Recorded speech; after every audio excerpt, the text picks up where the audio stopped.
In progress. Hello.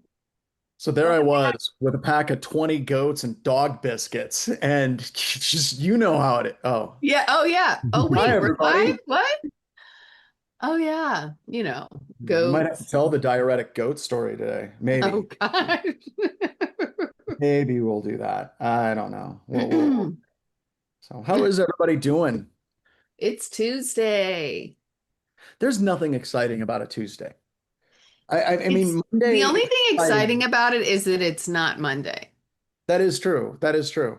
Monday is just awful. Like Yeah. that is just it's just a bad day. It's nothing but meaning. But Tuesday is like the most meh day Yeah, the week. It's, definitely. Wednesday, everyone's got like it's hump day, you're going on, Yeah. Mike. and Thursday is like, Friday Eve.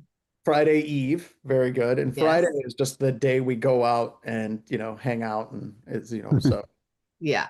yeah. Yeah. Oh no, Iron Wolf. What links did you lose? Uh-oh. Good afternoon in Norway. So we were talking yesterday, John, before you got on. Have you ever played GeoGuessr? Yes, we You did would that. probably be awesome. You're awesome I'm, at it, I bet, I'm because not. you've been so many places. See, I thought I would be good at it, and then I see Yeah. people who are really good at it, and they can guess within like 5 miles within 30 seconds or less. Yeah. Like they're Yeah. amazing at it. Yeah. They're like, oh, well, the contrails for the airplanes are usually going east to west, and it's at this particular latitude and this particular corridor for airplanes, and then the sun's at this level, and then it's just like the gravel is this specific type of Yeah. dirt that only Yeah. exists in this place. You're like, Yeah. ah, I know. It is. It's fun though. I've really, and I figured, it's kind of like not just brain rotting game. Like it's actually learning about different cultures and it different, is. It is. geography. It's like this specific type of Lederhausen is in this specific region of Germany. It's like, Yeah. okay, yeah, I guess. It's like, do you remember Where in the World is Carmen Sandiego? Hmm. Yes. The game, not the show. The show was pretty good too. Yeah. It had Yeah. that song, Where in the World is Carmen Sandiego? It was That great. was a Yeah. hit. That was a hit. But the games, like I lived in my Atlas for that game. Yeah. Hmm. Uh, it was so good. It was so good. So, alrighty.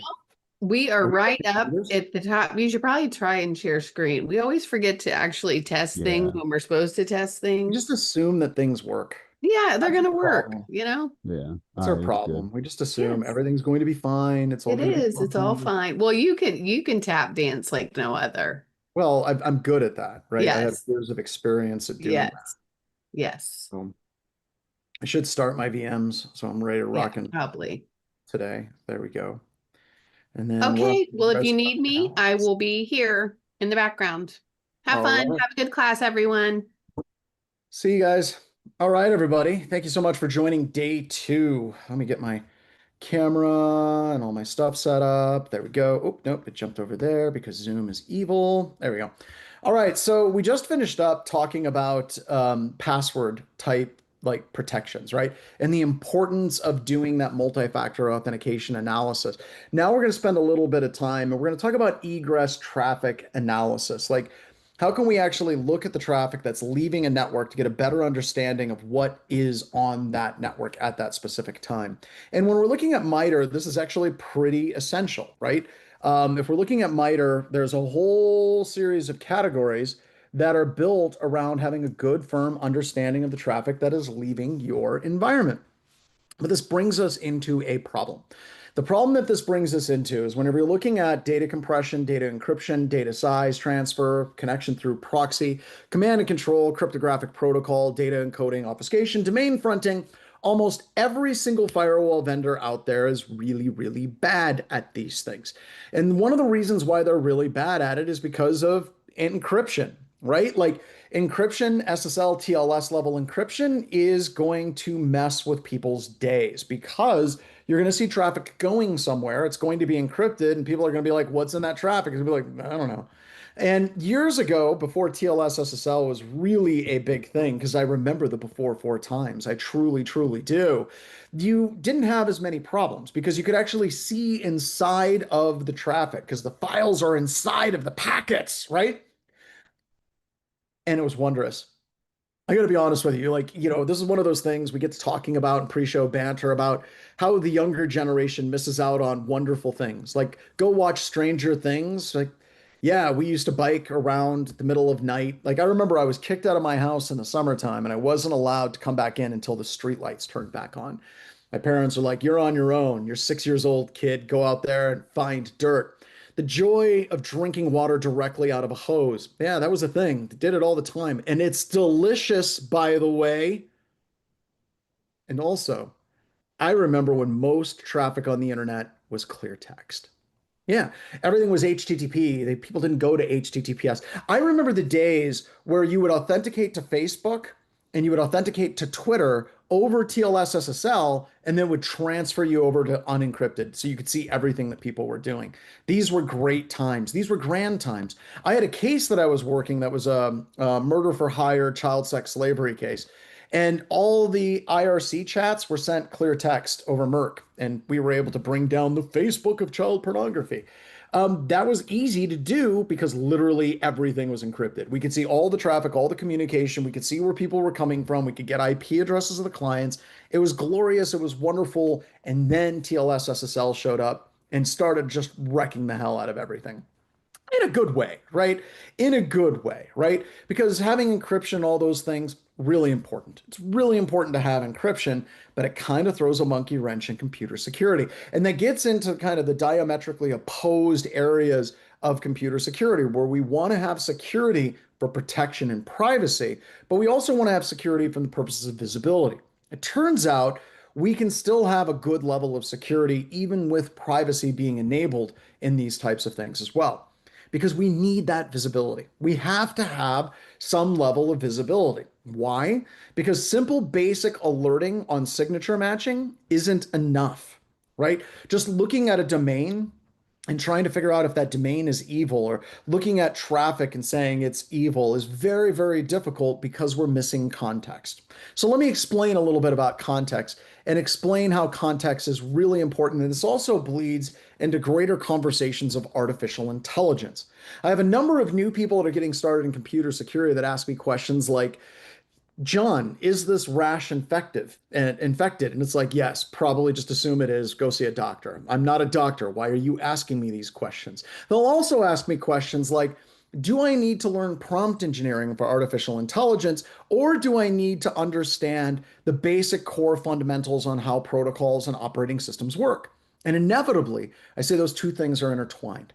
Because the more you can talk to AI and give it details and step by steps about specifically what you want it to do, the better product you're going to get on the other side, because it's based on context. Everything is based on context. And the more you understand the little things, the more you understand protocols, TCP/IP, APIs, Windows operating systems, Linux operating systems, the better your prompts will be for artificial intelligence to create the things that you're actually looking for. Let me give you an example of context, because it works really, really, really well. So I'm going to tell you a story, okay? I'm going to tell you a story, and as we go through the story, context and assumptions are going to change. So let me start out with, my wife and I absolutely love walking through the woods. It is one of our favorite things to do. We love walking through the woods and seeing trees. At this point, all of you have a view of what I'm talking about. Our favorite place to walk in the woods is on the beach. We love walking through woods that are close to the ocean. Context just changed. And the favorite ocean for us to walk next to the beach is in the Pacific Northwest. So take that conversation, right, where I said something, and notice how that context shifted all the way through. So when I said we like walking through the woods, there are people that are like, what type of woods? They automatically filled in the blanks. Maybe they thought it was conifer trees. Maybe they thought it was deciduous trees. Maybe they thought it was palm trees. Who knows? There's a number of different trees that could, be a number of different things. For example, if bushes were trees, trees would be fallen, right? So then whenever I said we like walking in the woods next to the beach, then you have a bunch of people that automatically shift it to like tropical places, right? They think in terms of like, well, palm trees. That's the trees and those are the woods that they're talking about. And then whenever I say in the Pacific Northwest, all of a sudden everyone's like, oh, it's pine trees next to the ocean. As a human being, you are constantly re-evaluating and reassessing your assumptions, and you're constantly changing your assumptions based on the context that is provided to you. And as a human being, we do this automatically. It doesn't create a lot of stress, right? Now, if we were to go to AI and say, create a picture of a man and a woman walking in the woods, AI is going to take some liberties with that, and it's going to try to make an assumption what type of woods. You would have to focus it down to a specific thing that you're actually looking for. That context matters. When we're looking at packets, when we're looking at traffic, context matters as well. Because if we're looking for a specific signature and something that is encrypted with TLS SSL, we're not going to be able to get the full context because it's one packet and it's encrypted. It's like, what is this? What do I do with this? It's just one encrypted packet. Back in the glory days of drinking out of hoses, we could see what was inside those packets, but we can't now. So for us to be able to understand what that packet is and what that packet is doing, we need context, which needs greater amounts of data. So we can look at the stream of traffic that's going back and forth and the behavior of that traffic in the stream of the data that's going back and forth to be able to develop better context for that visibility, even if the network traffic is encrypted. And to be sure, this is one of those weird places where Gardner and I actually kind of agree a little bit. Usually I disagree with Gardner because Gardner's like a whole bunch of people sitting around with clipboards that aren't actually doing real computer security, calling themselves experts, and then making decisions on products solely based on the product pitch. Not that I'm bitter or anything, I just think that they're garbage. However, in one specific area, we agree. Because Gardner did a report and they talked about how EDR is important, but NDR, network detection and response, is equally important, and understanding the traffic patterns matters quite a bit. How do we get that network traffic pattern? How do we do that type of network traffic pattern analysis in a way that it provides value? One of those ways is NetFlow. This is where we can look at traffic statistics by a protocol that was created by Cisco. I think the current version of NetFlow is NetFlow version 9, right? So in NetFlow 9, it has a number of statistics around these connections. Who started the connection? When was connection ended? How much data was actually transferred in that connection? What was the port in the protocol? Some of the core basic statistics that anybody would actually need to be able to do that type of analysis. Traditionally, this is based around an exporter. That would be the device the traffic's flowing through. An importer, which is usually a SIM or a log collection system, and then analysis, which also can be a SIM or some type of UEBA that's correlating and fusing that traffic with what it's seeing on the actual endpoints themselves. You can tie all of this data together because you have this standard. Now, one of the problems with NetFlow is the implementations tend to be different. A number of different Cisco products will look at time differently. They'll timestamp it when the traffic was created. They'll timestamp it when the importer collected it. Those are two different timestamps and they're actually processed at for endpoint. That can widely vary the actual date and timestamp analysis if you're going to do that type of frequency analysis. And then outside of Cisco, there's a whole bunch of different companies that created their own different flows. Like you'll have JFlow for Juniper, you'll have KFlow, SFlow, TFlow, T-Pain. You have all of these different types of flows that are created because a lot of vendors did not want to implement NetFlow as the standard in their own devices. This creates problems. That's why we tend to focus on Zeek, right? Zeek is very fast. It has an incredibly large user base, has tons of support. It has very solid consistency in the way it calculates and it captures time. Those timestamps matter for us to be able to understand the context of the data that is actually transferring from one system to another system and traversing across the device that's actually capturing that Zeek log data. So we generate the different log files. Now, if we're talking about like what is the difference between a full uncompressed PCAP file and an actual Zeek log, Zeek logs are usually about 10% of the size of a full packet capture where you're capturing absolutely everything. Now, this can vary based on the type of logging, what logs, and how you're actually logging it. But by and large, you're looking at about 10% or less, right? And this allows us to move away from simple signature-based detection or we are simply looking for a string of an attack pattern, of PowerShell execution, things like that, and instead delving in and looking at the communication patterns that we are exposed to. There's also a number of different ways to obfuscate with encryption and different types of encoding. So if we're dealing with encryption, we're dealing with encoding, all we're really left with is the traffic patterns associated with that possible command and control service that's out there. So whenever we're doing network threat hunting or we're doing hunt teaming, we're actively looking for advanced attackers. We're talking about attackers that can bypass signature-based detection. We're talking about attackers that can bounce their attacks off of quote unquote legitimate services on the greater internet. That's what we're looking for. Also, you probably have been compromised in, once again, that traditional signature-based detection isn't going to work very well. And the point of this is if we at Black Hills Information Security can bypass antivirus, IDS, IPS, trust me, attackers can too. So intelligent analysis of all the different data sources at your disposal becomes really important, and there's lots of logs and lots of data to analyze. Oh, yes, and there's math. There's a lot of math associated with this as well. So that's why we created originally the open source product, Real Intelligence Threat Analytics. What this tool does is it finds patterns within the network traffic itself. Specifically, it's focused on identifying beaconing data. It also has the capability of incorporating denialist checking, DNS views, long connections. It has like the ability to look at, I just had a complete brain fart. User agent string analysis. Yes, there it is. Yes, that's a thing. And all of it is for free. It doesn't cost anything at all. And you can check it out at GitHub, ActiveCM/Rita. We also have a huge community. We have 28,000 members that are doing network threat hunting. And right now, at this point, there's 3,000 of them that are online and answering questions about all kinds of cool things. So let's talk a little bit about how Rita works, because Rita is the thing that's underneath the hood of the tool that we're going to be using a little bit later called active countermeasures.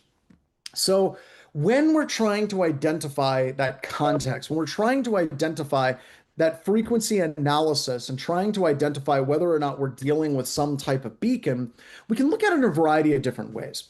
We're going to focus on three aspects because there's a number of aspects, but I'm going to focus on the core three. All right. We can look at interval, we can look at data size, and we can look at connection time in this reverse like flux capacitor picture that I have here, right? So we have interval, data size, and connection time. What do we mean by interval, data size, and connection time on that? By the way, the Sith shuttles, fantastic analogy, Brian. I'm going to plus up that 100. That is fantastic. Yeah. So how can we relate this? So the question I'd like to ask is how many of you have children or have ever been around people who have children? I don't know if any of you have encountered these little small human beings, right? Yeah, there you go.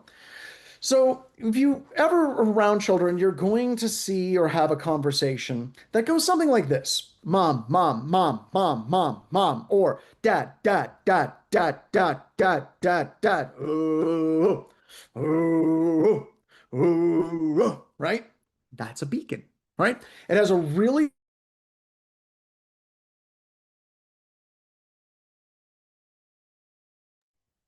Yikes. Is it just Did you him? freeze for everybody else? Yeah. Okay. connection. Oh, Okay, there we wait, go. wait. Okay. I hear Are we you. back? There I'm you are. back. There you are. Yeah. Okay, you're back. You're back. I think we just blipped. That's it. It was just a glitch in the matrix. It's It was fine. just a glitch. All right. I'm going to make sure I have my ringer on, Megan. Might get some dinglings. There we go. There we are. All right. So you have that really, really, really consistent heartbeat associated with what is coming off of that network connection. Okay. So we have that interval, we have that data size, we have the connection time. Now, the closer those clusters get to the center, the closer they get to a value of 1, and 1 is the equivalent of a 100% perfect beacon, okay? It's the closest you get to a perfect 100% beacon. Now, if you notice, they're not actually perfect. They're kind of like that shotgun spread pattern that you can see on this slide. And the reason why is even though we can do mom, mom, mom, mom, mom, mom, mom, it's not 100% accurate as far as that beacon being absolutely perfect. There's some variation whenever I'm trying to say it because I'm a human being and I'm flawed. And we're also seeing it in that variation on the network profile because you will encounter jitters, like my internet blinking out for a couple of seconds. That would create a slight bit of variation. So what you do is you utilize algorithms like k-means clustering. Let me go here.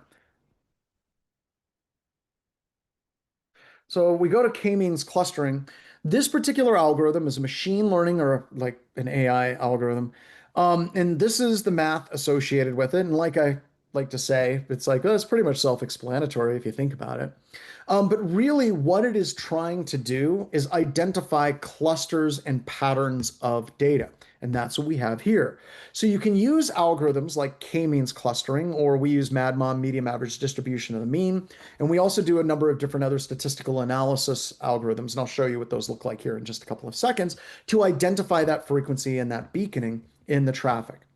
We also identify long connections. So long connections are interesting. And the reason why they're interesting is because a long connection, I want you to think of a connection that's over a 24-hour period. I want you to think of a dry string of spaghetti, mom spaghetti, because there's vomit on a sweater already. We have that string of spaghetti that's dry, and then that string of spaghetti breaks that breaks. And if you break a long string of spaghetti, it's going to break it into little tiny pieces, medium pieces, large pieces. It's going to be very varied in its beacon. However, Rita can look at the little pieces and reassemble those pieces to be able to see that even there's variations that are involved. It's still communicating all day long, all the way through. So it reassembles the connections and then it comes back and it tells you that these two systems have been in communication with each other in over 86,000 seconds. All right. Beacons. With beacons, the more that we have that consistent beat, that, mom, mom, mom, mom, dad, dad, dad, dad, the closer it gets to a value of 1. So if we look here on the screen, we have two beacons. We have 192.168.88.2, and we have 165.2 that's communicating to 165.227.88.15, and then we have another IP address that's communicating to 165.227.216.194. Those are external. And they have a perfect beacon, which, by the way, rare. It does happen, but it's pretty rare, okay? And if you look at the number of connections, we have 108,000 connections for the top one, and we have 20,000 connections for the next one down. Those are prime candidates for malware beacons because it's a perfect beacon, lots and lots and lots of connections associated with that beacon data. Now, when you're looking for this, this is going to sound weird, a little bit strange, but Rita doesn't have false positives. Now, before you start throwing rotten eggs at me and tomatoes, just, take a beat, okay? Just because something is a beacon does not necessarily mean it's malware. So if I say that there's no false positives, it's saying it's a beacon. That is a beacon that is going out to the internet. But you're going to find other things in your environment, strange things. Like in the upper left-hand corner, TeamViewer was breached. TeamViewer is a remote access tool, like remote desktop protocol. It was compromised, right? And the attackers were able to gain access to TeamViewer systems. Can you identify all the systems that are using TeamViewer in your environment? The reason why this is important is because it may not be malware, but if somebody's using TeamViewer to get to their home computer so they can play video games or surf porn or gamble, that does actually create a security risk in your organization. A hospital RDP was compromised. Lower left-hand corner, that actually is a land turtle from Hack5. We've seen these same types of devices, USB to Ethernet devices, that have an embedded Linux kernel within them. And one of them that we found actually has within it that Linux kernel that communicates back to the manufacturer, and you can remotely manage these little micro Linux systems from the cloud. That may not be a security issue for you. That may not be a problem. However, however, you'd want to be aware of it, right? Nuance, the people that did not that did Dragon Naturally Speaking, they bought that software where you can talk to your computer and it automatically transcribes it, which is now built into like everything these days with AI. They had the ability to remotely enable remote like capabilities for troubleshooting customers' computers. So they could go in, turn on something, and then they could get full access to their customers' computer systems. Granted, that's a pretty cool thing to have that ability, right? But is it something that you just want running in your environment without anybody being aware that it's running in your environment? This is why it's important to look at this not just from the malware perspective, but from a network analysis and understanding perspective as well. And by the way, Rita is free. It is a free tool. It's going to be free for an extended period of time. It's named after my mother, who passed away in 2016. And I didn't name it after her. The developers did. She was doing financial stuff with Black Hills Information Security in the office where the developers were working. She kind of became a second mom to a number of these developers. And they named the tool Rita. And all the beacon stuff that we talked about is free. It's in Rita. You can use it, and it will be free for an extended period of time because we have 26 patents on what it is doing. If you'd like to know more about my mother actually broke into a prison, and it is episode 67, I believe, for Darknet Diaries, where I talk with Jack Sider about my mom. And if you'd like to know more about her, you should check out that episode because I go into a lot of detail on that as well. There it is. Jesse's got it out there. There you go. Now, when we're dealing with data, the absolute best place to begin is full packet capture data, right? We want to start with full packet capture. That's just great because if you have full packet capture, you can incorporate it into just about anything. It's very portable, everything supports it. You do run into issues of size because it's a lot of data, and encryption can, in fact, cause many issues with it as well. And there is ultimately a learning curve. Tools like TCP dump and Wireshark are the key tools to understand on how to deal with that as well. When you're trying to capture the data, one of the things that you need to focus on is making sure that you're putting your sensor pre-network address translation. Let me explain what that is. There's only about 4.72 billion possible IPv4 addresses in the world. That's because it's a 32-bit value.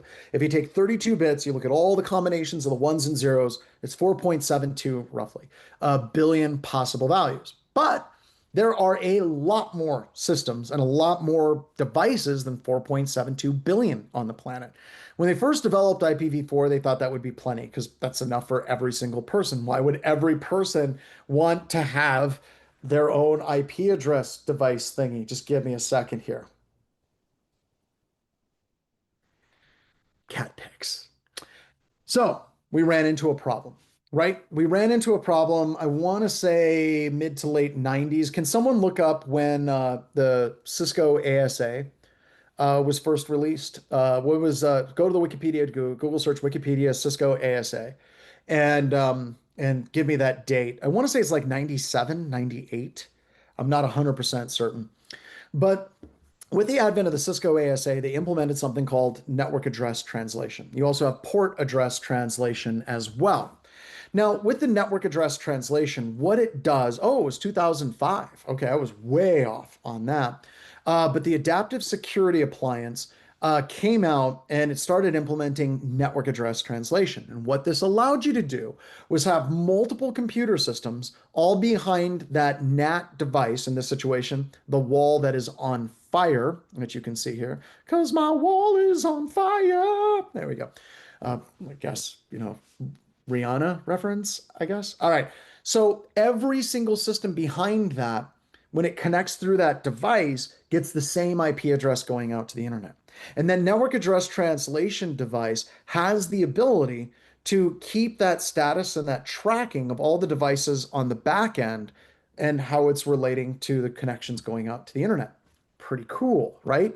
The problem is if we were to put our sensor on the internet side of that, everything would look like it's beaconing and everything would look like it's beaconing from the firewall's IP address. So you need to be on the inside of that device plugged into a pre-network address translation port where you can see all the original IP addresses of all the systems that are present. We also have dedicated capture devices. These tend to be expensive, but they tend to be worth it, right? You have Gigamon, you have Corelight. These things are very plug and play. And yes, they do cost money, but you have to get into the question of how much is your time worth, right? Like, how much does it cost for you to try to build one of these boxes from scratch? While that would be a lot of fun, it may not be something that you want to invest like weeks of your time when you could just buy a box, take it out of the box, and just take the box out of the box, plug it in, and then start capturing packets, right? All right. The other thing that we can look at are things like user agent strings. Whenever you have a device that's communicating out to the internet, especially over HTTP, it's going to identify what it is to the server. And based on that identification, it's going to change its profile and the data that's going to receive from the server itself. So you have like Microsoft Delivery Optimization, Windows Update Agent, Microsoft Wins, Microsoft Crypto API, and then you have an actual user agent string for a browser at the bottom. Now, when we're looking at this, you can kind of see some pretty weird things, right? One of the weird things is you have that one at the bottom. It has 7,659 connections going to wilfordcostume.baymoon.com. That's odd. Also, it is the only system in the environment that is using that user agent string. That's weird. The reason why this is weird is because attackers will try to utilize user agent strings and they'll try to blend in. But those user agent strings may not match exactly what the real browser is using. They're going to be slightly off. So we can identify some malware by really weird user agent strings that don't match the rest of the environment. And that's where things like prevalence come in and how rare that user agent string actually is. Jaw 3 is broken, by the way. It's now Jaw 4 or Jaw 4 Plus. So Jaw 4, and I've got to update this slide. Jaw 4 is a method for profiling TLS SSL clients. And with this, like when you're negotiating an SSL TLS connection, you can actually fingerprint that opening of that connection to identify what that service actually is. Now, the reason why Jaw 3 is broken and it's been updated with Jaw 4 now is because all the major browsers up there have started randomizing the client hello message. So Jaw 3 looks at everything as a unique signature, but they managed to address that with Jaw 4 as well. All of this comes down to long tail analysis. We want to look at the network traffic that is happening on the environment, and we want to look for outliers. We want to look at things that are rare out there. Like if you look at Fathead, that would be like Windows Update.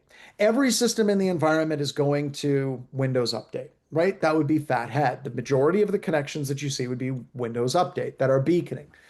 However, if you get out here in the really, really rare connections and you're looking at beacons, yes, it has nothing with jaw rule. If we're looking at the network beacons, you're going to look at these systems that are compromised that have really super rare beacons. Like the only system in the environment that's going to baymoon.com as beaconing, that's something that you're going to investigate because it is a rare connection. Also has the capability of incorporating deny lists where you can identify, pull in, I think we pull in like 4 different deny lists, and we cross-reference the beaconing data with existing deny lists of bad IP addresses on the open internet. Spend a couple of seconds and let's talk about that. Let me go. Oh no. Okay, let's do this. Oh, it's hidden behind my, there we go. Nothing's working. I can't click on anything. All right. I'll show you afterwards. I don't know why my mouse isn't working. That's okay. But you can look at deny lists and we can look at ASNs, which are kind of like the like zip codes of the internet. When traffic gets routed to the internet, we can look at what are bad neighborhoods and good neighborhoods. If you want to play around more with network traffic analysis, we really, really, really recommend looking at Security Onion by Doug Burks. It is fantastic. It incorporates Zeek, Zeracata, it even works with Rita, and it has a really nice like Kibana dashboard, and it just visualizes network connections beautifully as well. All right, that brings us to our first lab of the day. The first lab of the day is going to be, there we go. The First lab of the day is going to be Rita and AC Hunter. All right, so we're going to go here, go Rita and AC Hunter. And you're all going to go to this system, and I'm going to make sure that I can actually get to this system. I checked it yesterday. It was working just fine. There we go. You're going to get a little warning. That's fine. It's just a TLS SSL certificate area error. And then you're going to log in with the credentials training@blackhillsinfosec.com. And then you're going to put in the password of got beacons. Okay. There we go. There we go. Got it. Awesome. And then once you're logged in, it's going to ask you questions about which database selection you want to do. You can access the databases by going to the dashboard, this little home button. And then once you're in the dashboard, you're going to select this little gear. And then you're going to open up that data set. Okay. So it may ask WinLab agent. You can confirm that data set. It's going to open the WinLab agent data set. Another data set would be like GCAT. So I'd go back home and I would open up the gear and I would go GCAT data set. And then I would do confirm and then so on. Now, I'm going to ask you a series of questions in this lab, and it's going to ask questions about beaconing, fully qualified domain names. It's going to ask about, DNS data, and those links are down below.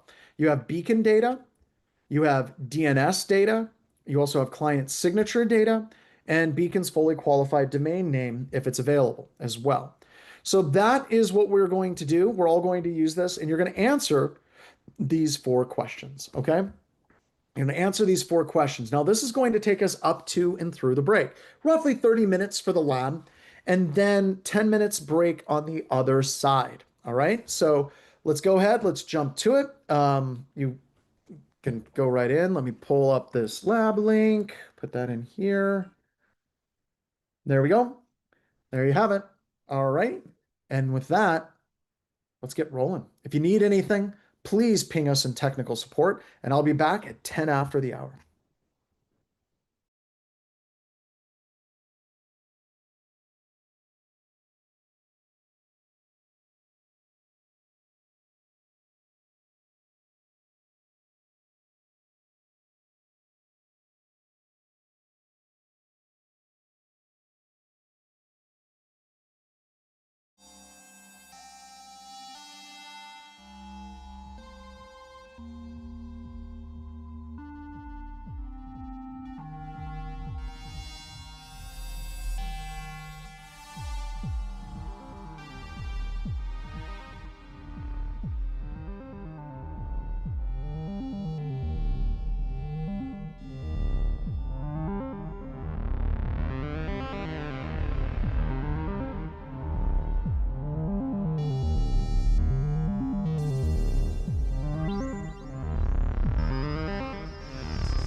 All right, let's do this lab.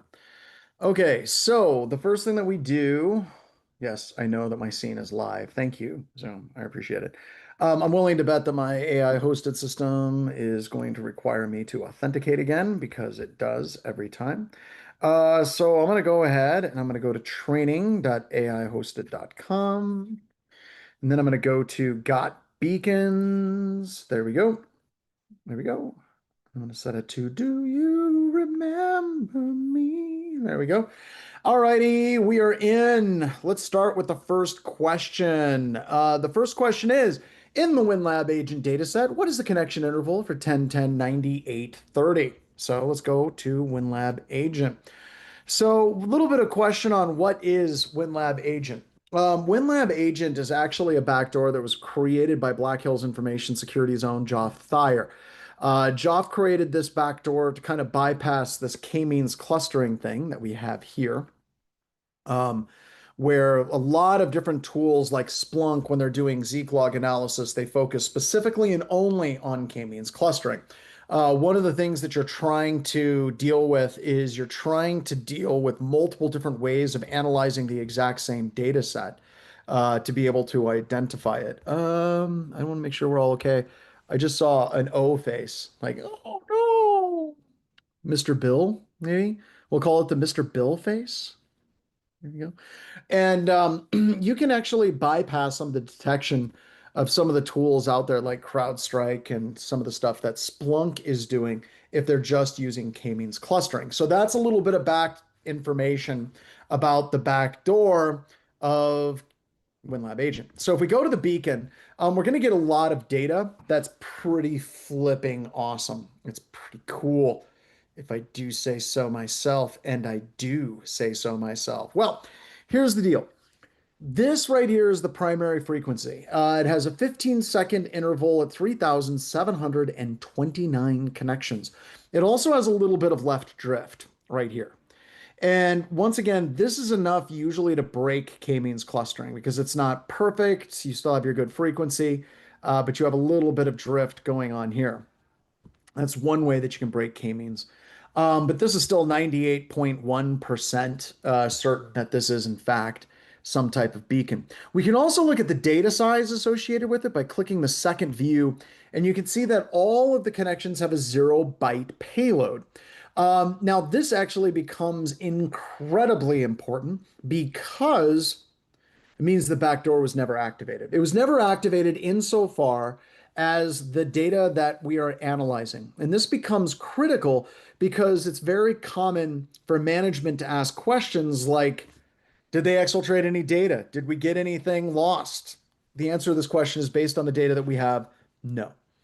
We don't have any data that was exfiltrated because all the packets were empty. So this is just a beacon that fired, activated, and started doing its thing. The other thing that I want to call out is this histogram down at the bottom. We do histogram analysis to check and see if the histogram is flat. This is a pretty good indication that you've got a beacon because a normal human being doesn't sit there and keep clicking the file at every single 30-second interval. They just don't do that. I mean, some people do, but they tend to be people that are really into collecting trains. So no, we don't see that very often. So that's what we've got on this specific beacon. The GCAT data set. So we'll go back to the dashboard, go back to the gear. We go into GCAT and confirm that data set. And we get asked a question. What is the fully qualified domain name for this backdoor? And the backdoor's fully qualified domain name is gmail.smtp.msa.l.google.com. Now, what in the hell is this backdoor? Well, this particular backdoor, the way it's being used is it's using Google Mail as its backdoor command and control channel, which means all of the traffic that's coming and going to the backdoor is being sent through well-formed email messages. It checks its email, and if there is an email and the command is in that email, it executes the command, and then it emails itself the results back. This particular backdoor was used before the current phase of the Ukrainian war, way back, oh man, I can't remember the year, when the Ukrainian power grid was brought down. by Russia.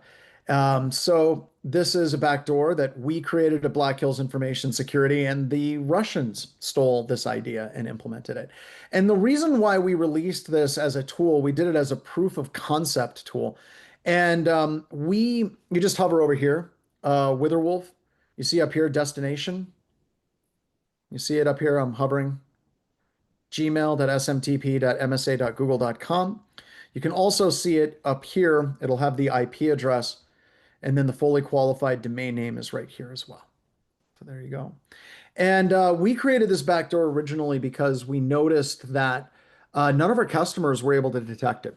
So we were using Gmail as a backdoor a long time before it was cool, actually. Back when we were wearing tight, skinny jeans and funny facial hair, the cute hats, chat.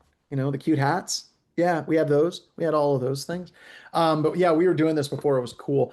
And the main goal of what we do at Black Hills Information Security is try to make our lives more difficult as a penetration testing firm. So we released this proof of concept for the purposes of people being able to start detecting backdoors that are using services like Google Mail, Salesforce, Twitter. There's a number of different ways that you can fire backdoors on that as well. All right, so that's the one. Now, mind you, Megan, it wasn't me that was wearing the skinny jeans. I didn't write the backdoor. This backdoor was written by a former employee who did in fact wear skinny jeans, and we're not gonna name and shame, Megan. We're not, because we're bigger than that. Because we are now the adults in the room. As terrifying as that is. And by the way, someone just put up there, we got our Raka hats. Raka. So if you want a cool hat, check that out. Where is this data coming from? It's all coming from Zeek logs. It's all coming from Zeek logs that have been uploaded to this particular tool. What's the next one? DNS-Cat2, JA3, Strobe. We got to log back in. So I'm going to log back into our account here. And then I got some cool stuff. I'm going to show you some cool things. Got beacons. Aaron Burr. All right, so we log in. It's raining email. Let's go to training email instead. Oh, wait, do I have this saved? Oh, that's helpful. That works great. All right, we're going to go to the gear and we're going to go to DNS-Cat2, JA3 Strobe agent. We're going to confirm that. And if we have questions about DNS, right? If we have questions about DNS, we're going straight to the DNS data, yo. All right, so this is a backdoor that uses DNS as its command and control, hence the name DNS-Cat on that as well. No, I never wore skinny jeans. Like I said, I wasn't the one that wrote the tool. I'm a child of the 90s. We believe in comfort, freedom, and cargo pants. All right. So you can see over here that we have this domain r-1x.com. And this r-1x.com domain, if we're looking at the data, it has 62,468 fully qualified domain names. What the hell is a fully qualified domain name? So if I go to www.google.com, right here we go. That www is a fully qualified domain name. It is. I can also put maps, because if there's a place you want to go, it's the one you want to know. It's maps. All right. Maps.google.com is another fully qualified domain name. And then I can go to mail.google.com as well. There. I don't know what was in my email. I didn't know I was logged into that email. All right. So I can go to my email, mail.google.com. I can go to web, www.google.com. I can go to maps.google.com as well. Those are all fully qualified domain names. Now, this particular domain, r-1x.com, has 62,468 fully qualified domain names. That's weird. That's weird. That's not normal. That's not how that's supposed to be. It does happen, right? Just so you know, the fine folks at Kimry have a DNS service that you can put in the hash.dns.kimry.com, and it'll respond back if that hash is a known virus signature. That's pretty cool, I think. Pretty neat. That's the only other one that I've seen that does this. Whenever you have 62,468 fully qualified domain names, something like a good solid 98% of the time it's a DNS backdoor. But it's possible that it's not. So let's do some additional research. What is the host that's doing the lookups?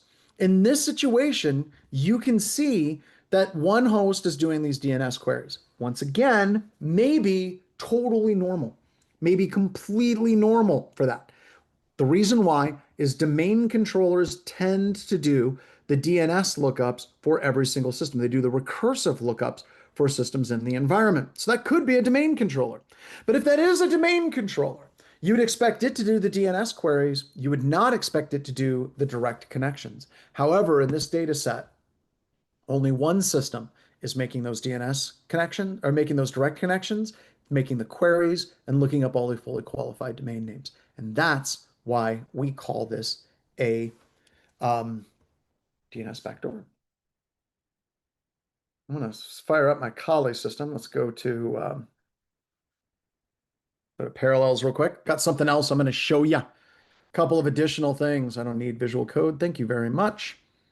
I'm going to quick go to my Kali system here.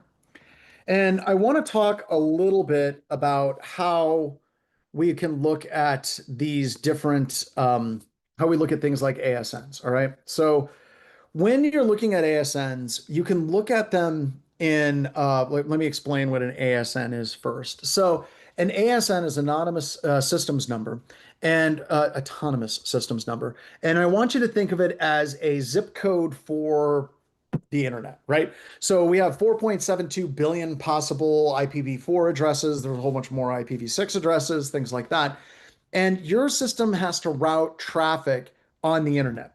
So if I do trace route to 8.8.8.8, I'm going to identify all of the different routing hops between me, and I forgot that Parallels does not pass that. Let's do terminal. Do trace route. There we go. There we go. And you can see these routing hops. These are kind of like postmen, post office type things. And if you get a star, it means that specific routing hop is just not responding. And I might be blocking DNS in this house. I don't know why I would block DNS, or maybe my ISP is blocking it. But I've got other sites I can go to traceroute.org is one of them, and I can do traceroute from multiple locations around the planet. So let's go ahead and let's go Chile. Wait a minute. There we go.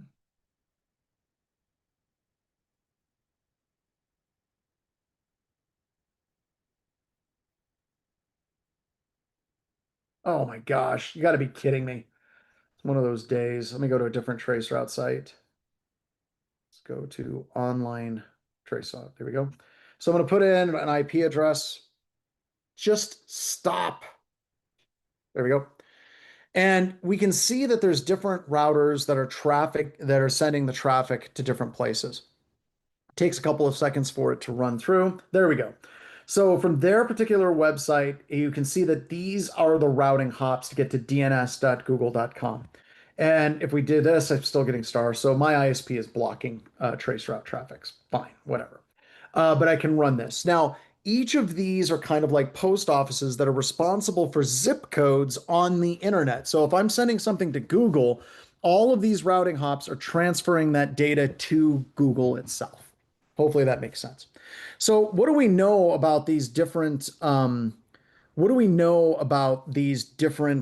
ASNs, right? They're like zip codes. So some of them are good neighborhoods and some of them are bad neighborhoods. And we need to kind of determine what is the level of evil in those neighborhoods.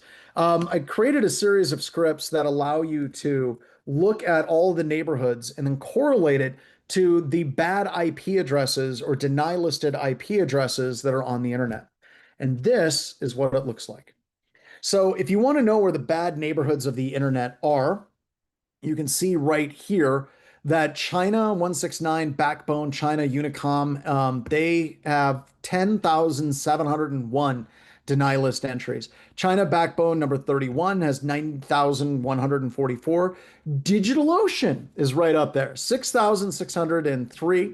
And then Alibaba is at 47,000. Google Cloud Platform, Totnet is 3,300. Microsoft is 3,320. So these are the quote unquote bad neighborhoods that exist on the internet.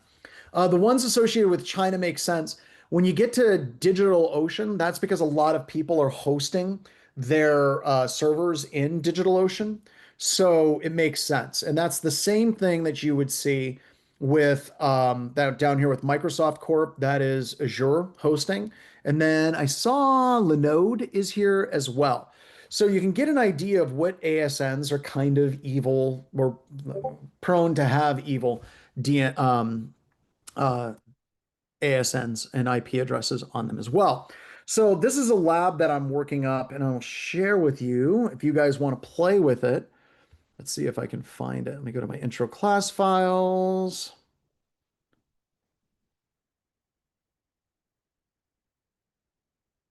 Uh-oh. Where's my ASN? Is it back here in tools?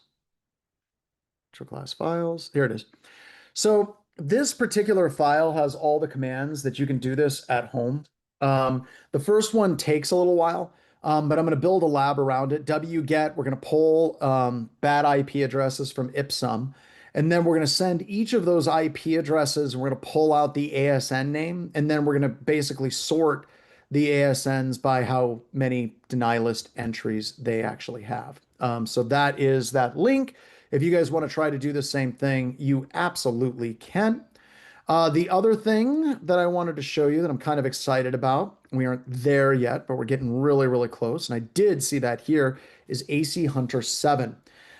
So we have the demo.activecountermeasures.com. This is not available yet. It's behind a proxy at the moment. And this is the new version of AC Hunter. So this is what the lab is going to become. So I can show you what that looks like. Got the password of got beacons 1, 2, 3, 4, 5, 6, 7, 8, 9, 10, 11, 12. Go ahead, we'll save that. And we have very similar data sets, right? So we got the GCAT dataset, DNSCAT2 dataset, TeamViewer dataset, beacon with jitter. So this is a beacon, a backdoor that we created, and you can see all of the data. You can see the connections over time, the data dispersion. You can drill in on that and get views of that data as well. We have a rare signature for a user agent string from a threat modifier. And then you can see the Google, the actual GET request that's going to it. So this is a time server that's going outbound. This is a backdoor that's using this. So this is where the new lab is going. Yes, I know it looks beautiful. There's a lot of really cool stuff in this. A lot of really, really cool data. And then these are the hints and these are the different questions that are going to be coming up off of it. So we have internal host, external host. We got some jitter, cobalt strike. We got some delay, randomized redirects, RDP connections. We have some really, really cool stuff coming up. But this is what the new AC Hunter looks like. Oh, no light mode. No light mode. Well, hey, what would you like? Do you want frostbite? Do you want are you colorblind? Are you colorblind? Because we have actual color assisted for people that are colorblind as well. So yeah, you've got your full midnight continuum. You've got neon tides, frostbite. What do you want? You got it. We got it. We got you. We got you for that. So this is the new AC Hunter, and this is what's coming up here shortly. So stay tuned. Got some fun stuff coming there in the near future. All right. So now let's go ahead and let's get back to some slides. All right. We're now going to move on to user entity behavioral analytics. This is where we're looking at logs, but we're not looking at logs from the perspective of a single log is telling us the entire narrative and story of what actually happened, right? So if we're looking at MITRE, actually almost all of this UEBA can work. Whether you're dealing with an execution, persistence, privilege escalation, probably not defensive evasion so much. But credential access, discovery, and lateral movement, like UEBA's got this stuff locked down. The problem with it is a lot of the different vendors don't call it UEBA anymore. A lot of the vendors just call it AI. It's like Splunking AI. And I'm not quite on that bandwagon, chat. I'm not there. I feel like I'm gonna have to get there at some point, but it hurts, you know. It's like we're using AI for everything. I'm waiting for AING, next generation artificial intelligence. But we're going to talk about this through the perspective of user entity behavioral analytics because we're going to identify what it is that is actually happening on said systems. So by and large, logs are just a hot mess of a train wreck. They're bad, I guess, is what I'm trying to say. Especially on Windows, right? There's no specific event log that's like you've been hacked. It doesn't exist like that. I'm going to kill my notifications because they're annoying me. All right. I can't sleep. The Teams dings will get me. All right, so logs are a train wreck. There's no specific log file that's like you've been hacked. And traditional Windows logs provide very little context into what is actually happening. Like, let's just go to some Windows event logs, quick to the event logs. Um, oh, that's interesting. I'm getting an undefined error. Oh, it's because I got logged out. Go ahead and log back in. Okay, we're going to go to Cloud Labs. We're going to go to the Cyber Deception Lab. Here we go. We're already logged in. All right, so if you're looking at Windows logs, they're bad. I almost think that they're intentionally bad. Like whenever they were sitting around, and I've been trying to get off the cocaine kick of like how much cocaine they were doing at Microsoft, but spoiler a lot. They were doing a lot of cocaine, I guess is what I'm trying to say.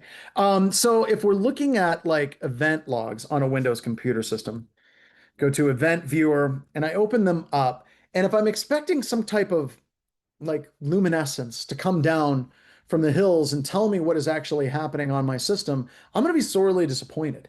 So an example would be if I look at like the security event logs, I would expect to see security event log type things from the security event logs, and it's taking a while for them to load. But if you actually do look at the security event logs, like it's a whole bunch of stuff that just doesn't really mean much. Like this one says, I enumerated credentials. This event occurs when a user performs a read operation stored credentials in Credential Manager. I didn't do that. But just by simply accessing this service, your system's using the local security authority subsystem service to validate the permissions as to whether or not I can actually come in to the event viewer, right? So we got that again and again and again. You know, user account management. That's crazy. What about applications? Like, what if I want to know what's going on with the applications on our system? Successfully scheduled software protection service for restart. Why? Rules engine. That's it. Like, not helpful. Offline down level migration succeeded. What? Like, who came up with this? I mean, this is bad, right? Like, we can objectively look at this and we can be like, this does me nothing, right? We got, what is this? We got successfully auto updated third party root list effective today, Monday, June 16th, 2025. What is my third party root list? Is this a root name server? Is this a root to like the registry? Like what the hell, Microsoft? The only thing that I can really come to a conclusion on is that they hate you. That's all that I can really come to. Like they hate you. The vast majority of overwhelming amount of logs that you encounter on a Windows computer system are just bad, and they're a constant reminder that Microsoft, through hating themselves, are taking it out on us. We're codependent, is what I'm saying, and it's bad, and the situation's got to stop. Also, when we're looking at the total amount of logs and what people are logging and how they're logging said things, if we're looking at the attacks that are detected, if you're looking at just the logs themselves, something like less than 5% of the detects are from actual logs on systems. That's crazy. And this gets into a question I'm going to ask a little bit later with Zach De La Rocha because I know the power of a question. What percentage of like logs that you have written actually have a detect or a rule associated with them? This matters, right? We're constantly analyzing this in our logging server, and it turns out that every so often we go through and prune, and something like 50% of the logs that we capture have no meaning, have no purpose in life because they're recording things like successfully scheduled software protection service for real restart because rules engine. I mean, it's almost like what was that? The Legend of Ron Burgundy. There was the character that was the weatherman. What was the weatherman's name? I can't remember the weatherman's name. If anybody can remember who that was, I would appreciate it, whatever his name is. Brick. Yeah. I think the event logging service was written by somebody like Brick, like I Heart Lamp or successfully scheduled software protection restart rules engine. Like it's just that crazy. They're like Brick level event logs on that as well. Now, a number of years ago, the fine people at JP they sat down and they wanted to really truly look at what was going on with Windows event logs and it kind of open the aperture. Not specifically for event logs, but what about domain logs? What about things like prefetch? What about registry? What are the artifacts that are created on a Windows computer system when an attacker does shenanigans on that computer system using built-in utilities? Whether it's something like PSExec, WMIC, scheduled tasks, begin X, Windows Remote Management, RS, or bits. This was interesting because this is one of the first times you saw a large concerted effort by forensicators.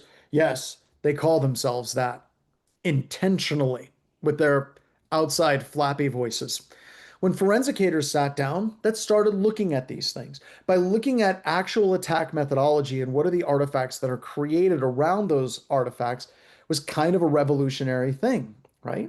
So what we kind of discovered from JP Cert and a number of different things is there is no single event log that tells the entire narrative. In fact, there's very little in the way of just a single event log that tells absolutely everything. You have to look across multiple different event logs. Sometimes it can be Active Directory, Exchange, Office 365, OO logs, and requires a lot of tuning and practice. Actually launching attacks and then seeing that stimulus and that response on what is generating those logs. An example would be the password spray. Yesterday, we were playing around with password spraying. Another way of looking at password spraying, instead of looking at specific user IDs and trying to break in with the password, is you can take your user ID and log into a whole bunch of workstations in the entire Active Directory forest. In this situation, the SVC white noise account is logging into all the green diamonds and it's checking its permissions. The reason why it does that is because for many environments, they need to have local administrator access for like a flatbed scanner or a check scanner. It's a lot of scanners, I guess. And instead of actually putting in restrictions on who can do that, they add in the domain authenticated users and they add in the domain authenticated users to the local administrator group. This is one of those things that tools like Bloodhound identifies. And this is what it looks like. And predominantly, the event logs that we're looking at are just 4624, 4625, 4768, 4769, 4776. These are the logs associated with authentication, log off, log on, Kerberos authentication, and TLM authentication on a system. Now, when you're dealing with tuning and trying to figure out what is actually happening on an environment, one of the things I tell people is there's no such thing as false positives. And this tends to make people very, very uncomfortable. And the reason why I say we don't want to call things false positives is because as soon as we start calling things false positives, then it puts the onus on the signature. It puts the onus on the vendor that created the specific tool that we are using. And the reason why I find a huge problem with that is whenever many organizations encounter false positives, one of the first things that they do is just delete the alert, delete the signature. Because if it's a false positive, then the signature is broken. And if the signature is broken, I can just shut it off. However, if we look at it as not a false positive, but a detection tuning opportunity. It fundamentally changes the way that we relate to quote unquote false positives. It makes us start looking at these alerts as though it's something that needs to be tuned and modified. So if we go back to our SVC white noise, this could be an attack. It also could be a service. It could be a service that's a backup service. It could be any number of services. And if it's a normal service and it's generating an alert, we can tune that alert to exclude this specific situation where it does not fire for SVC white noise. All right. So it's all about tuning. So how UEBA works, a lot of times they're using AI algorithms. We're going to talk about a very, very basic one. We're going to talk about stacking. And I want you to truly think of a stack of cards, right? A user logs into a system, there's a +1. If they log off of a system, there's a -1. That's simple. So on a normal day, somebody's accessing 7, 8 servers. They're going to a bunch of file servers. They're accessing a SharePoint server. That's all going to be stacked because we're seeing that Kerberos token being used for that user account for those individual services. So it gets a +1. And then we can set a threshold. 6, 7, 10, doesn't really matter. All right. Now all of a sudden that user is compromised and an attacker is using something like Bloodhound. And then the stack jumps to, it's over 2,000. That would be something that we would want to investigate, right?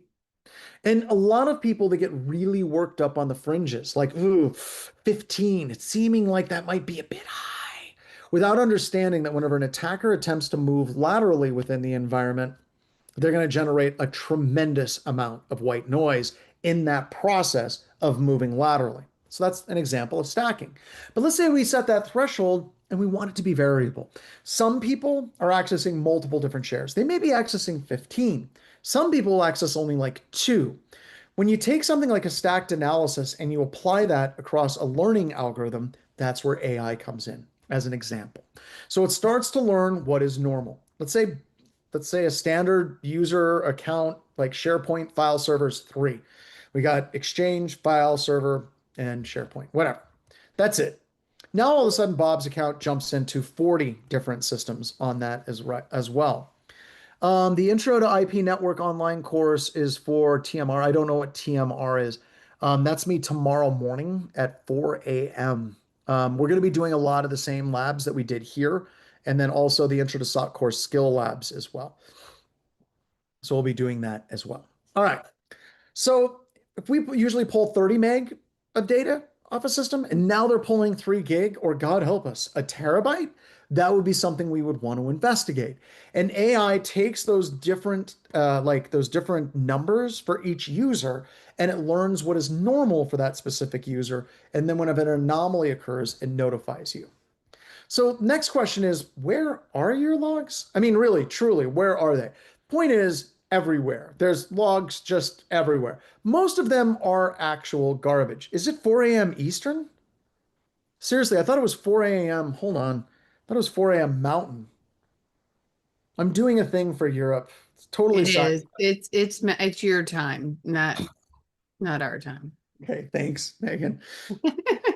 So no, you don't have to get up at 2. You're 4 fine. is already bad. I know. 4 is already bad. But 2, I'll just stay awake, right? Okay, here we go. Back to it. There's logs everywhere, right? We see logs absolutely everywhere. And really, we should be doing some testing. Actually, run some attacks and see what those logs look like. Because logging can be a pain in the ass. And if you're just going to log everything, then you're going to generate a tremendous amount of white noise in that process. So instead, let's run some attacks and let's see what logs are generated. Active Directory logs, they pretty much tie everything together. Those 6 event logs at the top of JP Cert, that tool, those are kind of the main ones. There are other ones that detect other types of attacks. You don't just need those 6, but the main ones that you would be those ones that we had at the top. We're going to show you those here in a couple of seconds. So we tie an account to an activity, and UEBA is definitely your friend. And it's always hard for me because once again, I'm old and crusty, and Brian's going to be like, "You're not old." We'll go talk to like my kids that are 18, and I start talking about like Pearl Jam and stuff. They're like, "What the hell is wrong with him?" Which by the way, to be completely completely honest with you, some of the bands that are out there, amazing, that kids listen to these days. Rainbow Kitten Surprise, just fantastic band.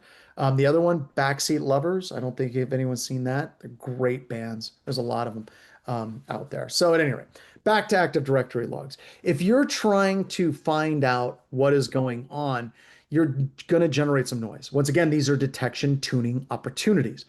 And I tell people all the time, they're like, well, we turn on UEBA and we get like 100 false positives a day. Tune the damn thing. That's your job. That is literally what you're supposed to do. And you know what's harder than tuning logs? The thing that's harder than tuning logs is doing forensics and doing an investigation without user entity behavioral analytics, without being able to see things like activity paths of what user account was logged into which systems at which times. If you don't have that, it's a problem, yo. And this tool, like Logon Tracer, being able to map that out, really nice. Like, who's logged into that system? Well, we got to do it. And that gets back to alert fatigue. Amish brain, absolutely. You deal with alert fatigue by tuning. That's how you deal with alert fatigue. But it requires us to learn what is normal and what is happening. Other things we can look at, right? We can look at things like who's the top ranked user for the most systems it's logged into, like administrator, Machida Kanagawa, or which systems are logged on to the most other systems as well. We can kind of hunt that down. Logon Tracer and other really good tools, they'll give you things like time analysis. How many logins occurred at what specific time frame? So we can see that user activity over the course of a day. So the tool that we're going to play with here in just a couple of seconds is called Deep Blue CLI. It's created by a friend of mine, Eric Conrad, SANS instructor, fantastic instructor, and it does all kinds of log analysis, and it does some very lightweight UEBA. The reason why we use it in this class is a stand-in for user entity behavioral analytics. Instead of just looking for specific logs and specific alerts, it looks at what the logs are doing in like the number of alphanumeric characters. How long is the command? How many users are logged into which systems at which times? It does all of that stuff, which is kind of similar to UEBA. It also has the capability of doing threat hunting via Sysmon with Deep White CLI, where it actually checks the hashes as well. So here's an example. Like if I was to run this tool and it says I have, let's say Bertha Schultz is logged into multiple systems at the exact same time, that's 75. I can do a quick PowerShell script to quickly identify all of the logs of which she's logged in and look at the time frame associated with those logs and then find a very quick pattern with it. All right, so now we've got the lab. Let's get to it. All right, let me throw this over there. I don't need you right now. And I'm going to close event logs because I don't need that yet. All right, so I'm going to go back to my intro class files. Don't want that. I'm going to go here, go to navigation, and we are going to do Deep Blue CLI. Here we go. Throw that over here for everybody. This is the lab we're doing inside of the VM. You're going to open up PowerShell. You're going to CD into the intro lab. So you're going to do Deep Blue CLI masters, set execution policy to unrestricted. And then you're going to run it against the new user EVTX file. Then you're going to look at password guessing. Then you're going to look at password spraying. And then you're going to look at obfuscation of commands as well. So that's the lab. It's going to take us up to and through the break. So we'll set it for like 22 minutes and we'll be right back. All right, everybody, get rolling. See you on the other side.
right, so let's go ahead and do this lab. All right, so we're open up a PowerShell command prompt, going to cd into intro labs. That's just the directory that has all of the cool intro lab stuff, bunch of different tools that we use, kind of my staging area. But we're going to go into the Deep Blue CLI master directory because that has all the Deep Blue CLI stuff. We're going to set the execution policy to be unrestricted. Just kind of one of those hacker things. So there's no security at all for any of the scripts that we're running here. So we're going to go ahead and just do yes to all. Why not? And now we're going to go ahead and we're going to look at new user security here. Oh. All right, so let's walk through this one. Takes a couple of seconds for it to fire. And what's really, really interesting is we have this user here, right? The date. The log is the security log. We got the event ID. The user is created, and the name is IE user. Okay. And then this other one is we have, security user added to the local administrators group. And then it gives the username as dash and the results of the RID user. Okay, so that's weird. These are the same user ID. Don't ever get really too hung up on usernames on Windows computer systems because the administrator is 501 at this last number called the RID. And then guest becomes 500 is administrator, 501 is guest. And then all the user accounts that are created start at 1,000 and go up from there. But this one has been added to the local administrators group. Just give me a second.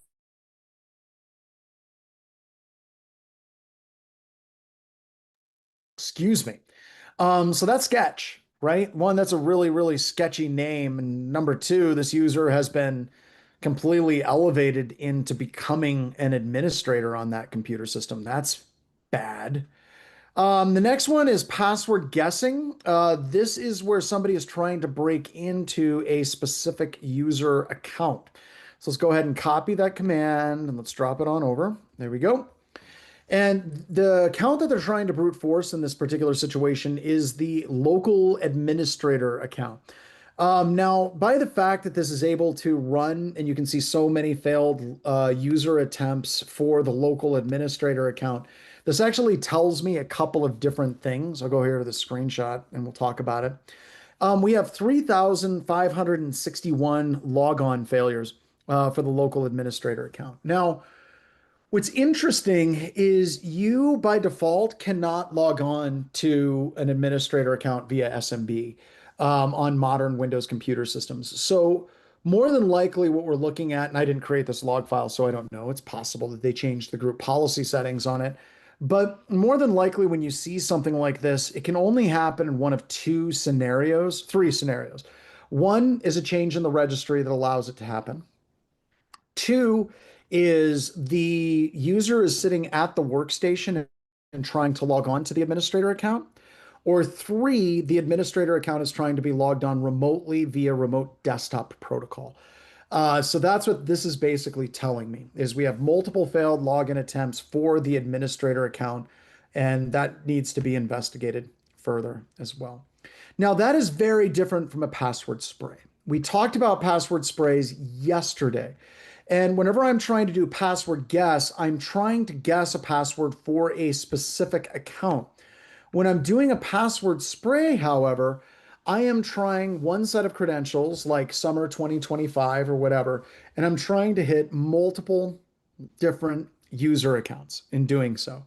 So you can see that we have a number of different accounts that we have here, like C. Moody, Ron Bowes, Ed Scotus. We've got Matt Toussaint's, Tom Hessman, Bright Gilbreth, Steve Sims. We have a ton of people that they're trying to log in, all coming from the Jay Wright account, originating from this specific workstation as well.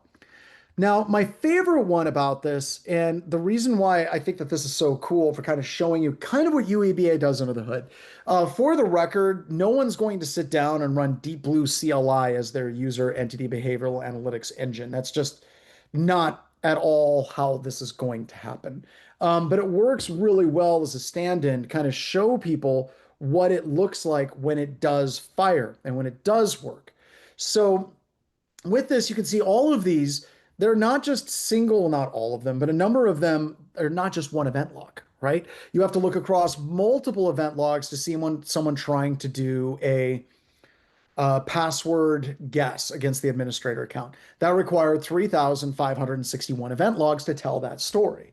When you're looking at this one, it required event ID 4648 across all of these different user accounts and to tell that story as well. So that's kind of a thing to keep in mind. Cheddar just asked the Red Siege team on what percentage of orgs does session in your work? They said it's about 80%. Sounds about right to me. Sounds about right to me.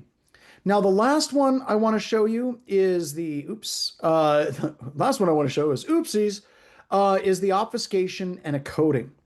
Now, this requires to have command line logging enabled and PowerShell logging enabled for you to be able to see this. But this is beautiful because it's not a standard signature-based detection, right? With these particular logs, it's giving us a really good view into what attackers do to obfuscate. So here it says suspicious command line, possible command line obfuscation, only 60% is alphanumeric and common symbols, right? We've got camel case, we've got some weird spaces, we've got some weird stuff here. The next one, suspicious command line, it's greater than 1,000 bytes and only 6% alphanumeric.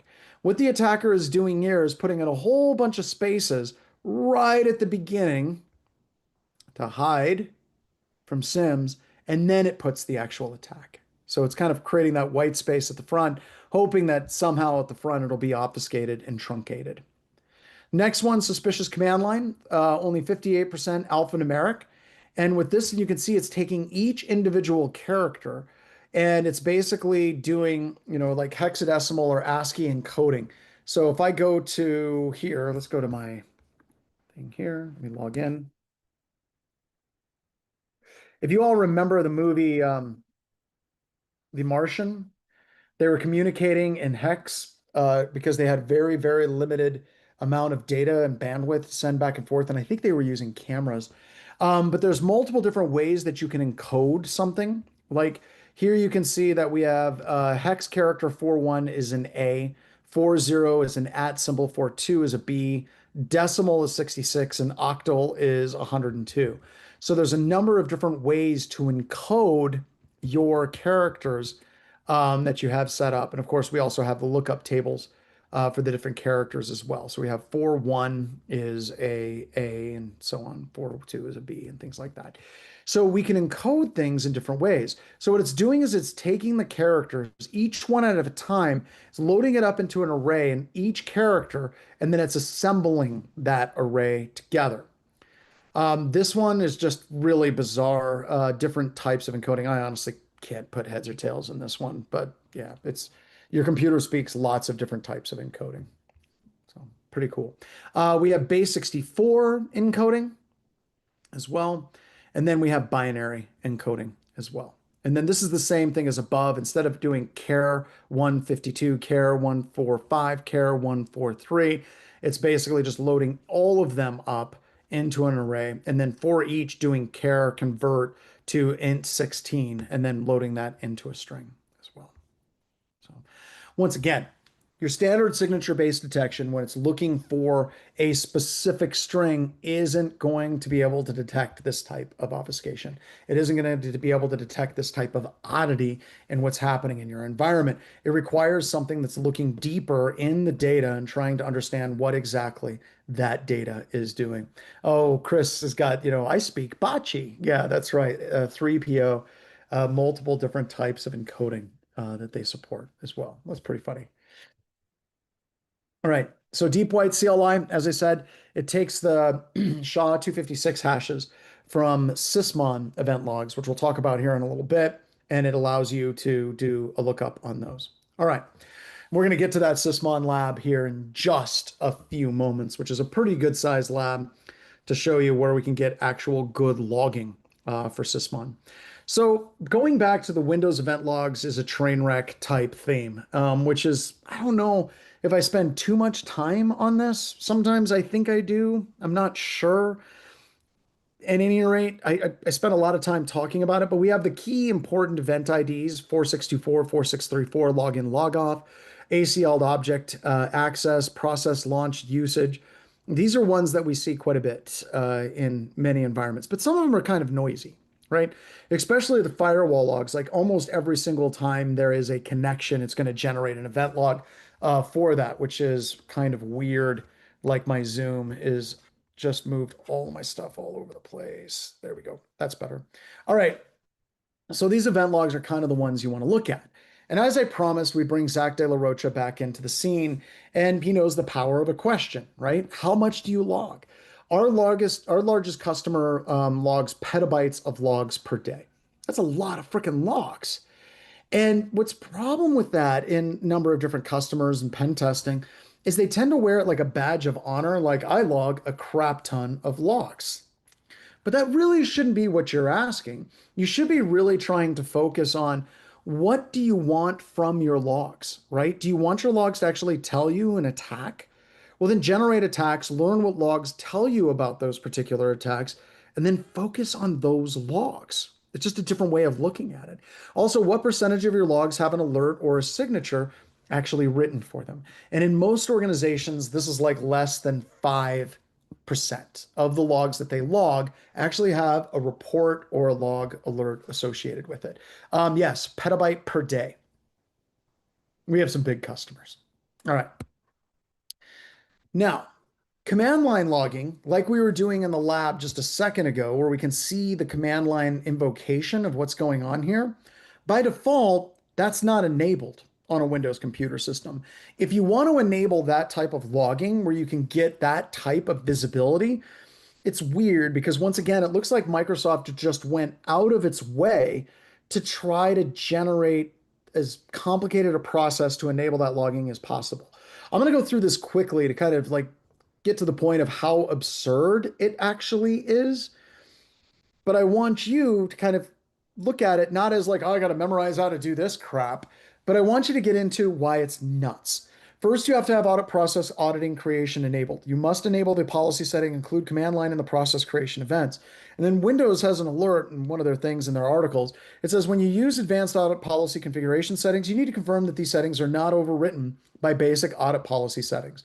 Then you need to change the max log file size because it's small by default. Then you need to, in order to see the effects, you have to go into admin template system audit process creation. Then you have to enable that. Then you have to also enable policy window security advanced audit detailed tracking. And yeah, the second setting will most likely be overwritten. So you have to go through and change that again. And then to avoid that overwriting thing, you got a third setting where you go to defining the domain policy, computer security, local security audit. Then you have to switch that to enable. And then voila, it works. I guess, right? It's kind of cool though, whenever you can see people running things from the command line, which I think is super duper great. Okay. But look at all the weird steps that we had to go through in order to actually do that to get it to work, right? It's just bad. It's a lot of work. And like I said, it's almost like Microsoft goes out of their way to make it bad, right? Now, let's say you want to enable PowerShell logging. Okay, instead of running a PowerShell command to PowerShell logging equal true, you have to make all of these settings. And you can, in fairness to PowerShell, you can script it and it automatically does that. So yay, PowerShell, I guess. So that's good, I suppose. But then you get your PowerShell logs. And that's actually really super duper helpful, right? We can see somebody's trying to download Bloodhound in the logs as well. So the question is, I'm getting from chat is, why so many steps? What's the theory? Cocaine. I'm not even joking. I'm pretty sure that it was cocaine. I think Microsoft had so much money in the 90s. They were a huge, still are kind of a monopoly. They were such a monster monopoly that they were just throwing money at stuff and they were just creating stuff that people didn't necessarily need. It's kind of insane, but yeah, I think that there was just hubris, too much money to be able to try to figure out how to do things the correct way on that as well. All right. Now you can go through all of those steps, or you could just do Sysmon. Sysmon was created by Mark Rusanovich. Okay. He originally had a company called NT Internals that was purchased by Microsoft and became Sys Internals. And he's written all kinds of different utilities for Microsoft operating systems. He's very, very, very sharp. And he wrote a tool, like I think it was in like, what was it, 2014 finally? He's like, how about we do good logging on Windows computer system? Don't you think that might be fun for people? Like they would all like to have real solid logging on their system that isn't crazy. And that's how Sysmon was born. And Sysmon actually gives you the logs that you're actually looking for. It's kind of buried. You have to go to Application and Services, Microsoft Sysmon Operational, but you get this. Look at this log. Like, that's all we wanted, right? That's rock and roll. That's punk rock, I think. We have the time in UTOC. We have the process good, the process ID, where the process executable resided on the hard drive, the file version, the full description, which is Apache Bench command line utility, the product, the company, the original file name, the command line invocation, the user, the parent process ID, the hashes of the file, the parent process image, and the parent process command line. See, if you were to sit down to a bunch of like first year freshmen and you said, what do you think Microsoft should log? This is really, this is an homage. Like I was the lead course author of SANS 504 for about 7 years. I was Dread Pirate Roberts. I took over Dread Pirate Roberts from Ed Scotus, and I passed the role of Dread Pirate Roberts on to Josh Wright, who is the current Dread Pirate Roberts. So there you go. And of course, you can push it out via group policy. So you can make the Sysmon config work for everything. Then you can get the event logs off with something like WinLogBeat or whatever EDR agent that you're using. Also with log analysis, there's a bunch of great resources out there for writing signatures. SOC Prime is a great company that you can come up. They provide a whole bunch of strings that you can incorporate into your SIM. And if you're trying to learn log analysis, I recommend you learn how to write Sigma logs, because Sigma is sort of a Rosetta Stone. If you can write a log analysis detect in Sigma, you can then port it over to Elastic, you can port it over to ArcSight, you can port it over to Splunk, and so on. All right, so now we have a lab. Yeah, let's do a lab. So now we have a lab. We are going to do the Sysmon lab.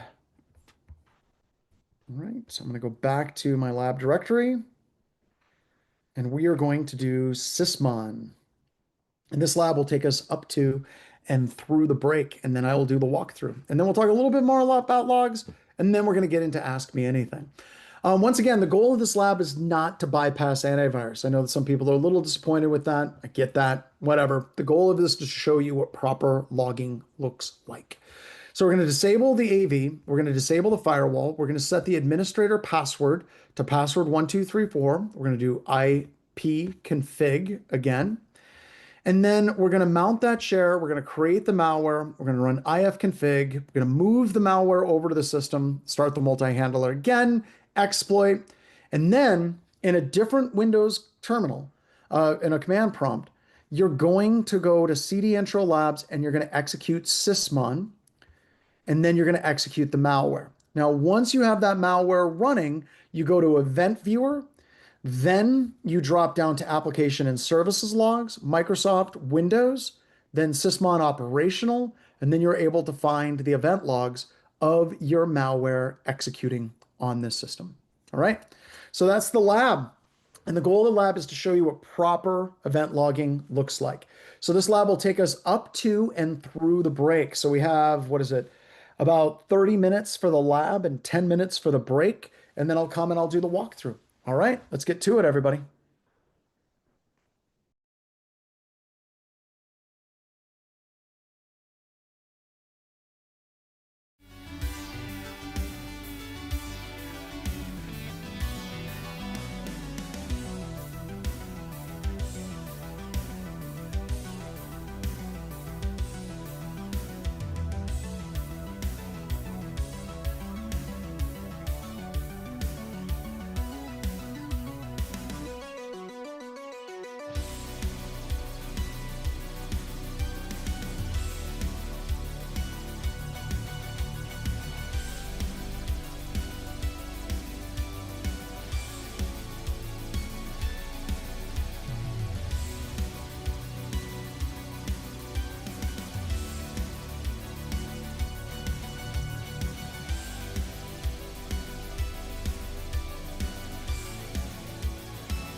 right, we're back.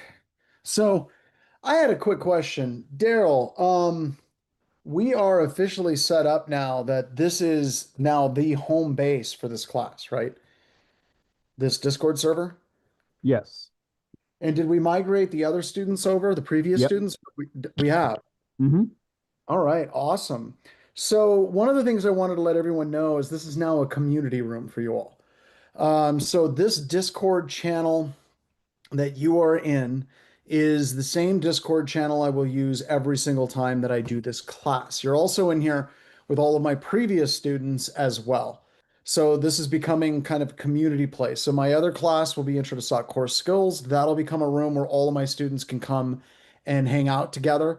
And then the same thing with cyber deception. So we're really trying to focus on creating as much community here as we can around this Discord server. You also have the other like channels that we do in here as well for Antisyphon and Black Hills Infosec. You should spend some time trying to explore those as well, just kind of getting to know the community as well. All right. I just realized that the water I'm drinking out of this glass right here, very clearly this glass was not properly rinsed because it tastes like dishwater. All right, so let's go ahead and let's go through this lab together. And we are going to kind of talk through what we do with this lab. So I'm going to close some of the stuff out. The first thing I'm going to do is I'm going to disable the antivirus. We're going to turn on PowerShell. Now, once again, remember the goal of this isn't to bypass AV. I know I keep throwing that disclaimer in, and I want to give you a little bit of background information on that I think was kind of funny. We years ago, I did a class for Sandia National Laboratories out in Albuquerque, and was training all the systems administrators, computer security topics, and things like that. And as part of that class, I thought, hey, you know what would be really cool is if I had all of these systems administrators see how easy it is to bypass antivirus in a lab, and it freaked them out about an appropriate level of freaking out that I wanted them to. So we ran the lab in the morning, bypassed, I think it was semantic, and then we got to the afternoon, and the next class that came through, because it was a 4 hour chunk in the morning and a 4 hour chunk in the afternoon, different students, when they got into that lab in the afternoon, the antivirus was then catching the malware that I had the students create in the morning. And the reason it was catching it was because one of my students from the morning, instead of looking at what we did and saying, you know what, this lab taught me the importance of having proper defense in depth, and that just trusting your standard antivirus engine is not good enough for securing environments. No, I have learned my lesson, and I understand now that the world of computer security is incredibly complex, and it requires us to have multiple layers interlocking and supporting each other, and not just AV. No, they didn't learn that lesson. The lesson they learned was this is bad. We need a signature written for it right now. So they sent it off to Symantec. Symantec wrote a signature for it and destroyed my lab. Now, I was able to go through and modify it again to bypass Symantec on the fly, but I realized that if I was going to do a lab on bypassing AV, that I would constantly have to be updating and modifying that lab again and again and again. All right, I'm going to set the firewall to disabled, which once again is very similar to what you see in any Active Directory environments. They constantly are disabling their firewalls. And then we're going to set the admin password to password 1234. I'm going to get that IP address of that Windows computer system, and I'm going to shove this off to the side a little bit over there, just a little bit more, a little bit more, a little bit. There we go. That looks good. And then I'm going to open up a Kali terminal.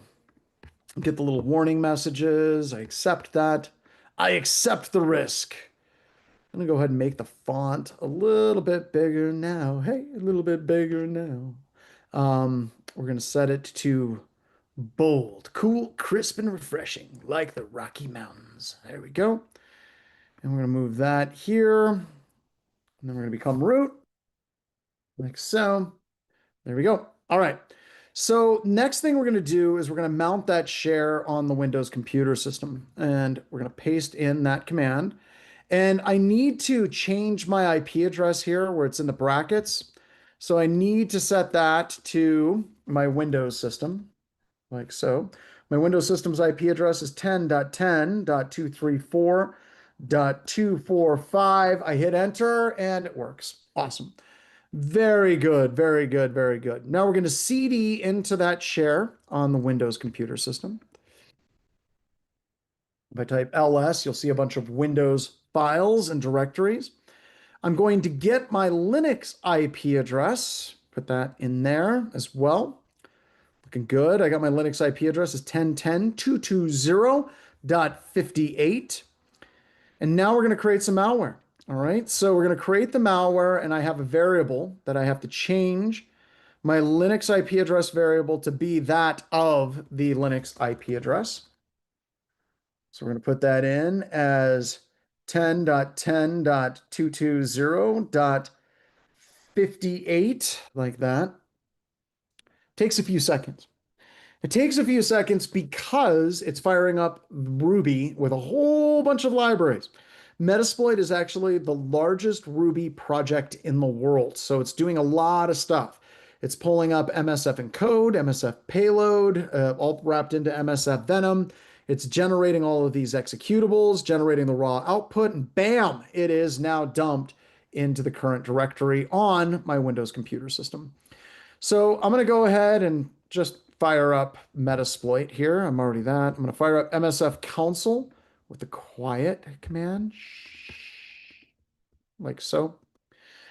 Now, while that's doing its thing, I can jump on over and we can fire up Sysmon, kind of making things a little bit more efficient for the purposes of time here. So I CD to the top level directory, CD into intro labs, and then we're going to fire up Sysmon, jumping ahead, and we're going to feed it a config file. Now, whenever we're looking at this command, we're running sysmon 64-bit, then we're accepting the EULA, and then we're going to load a configuration file of sysmon config export.xml. This is a Swift on security configuration.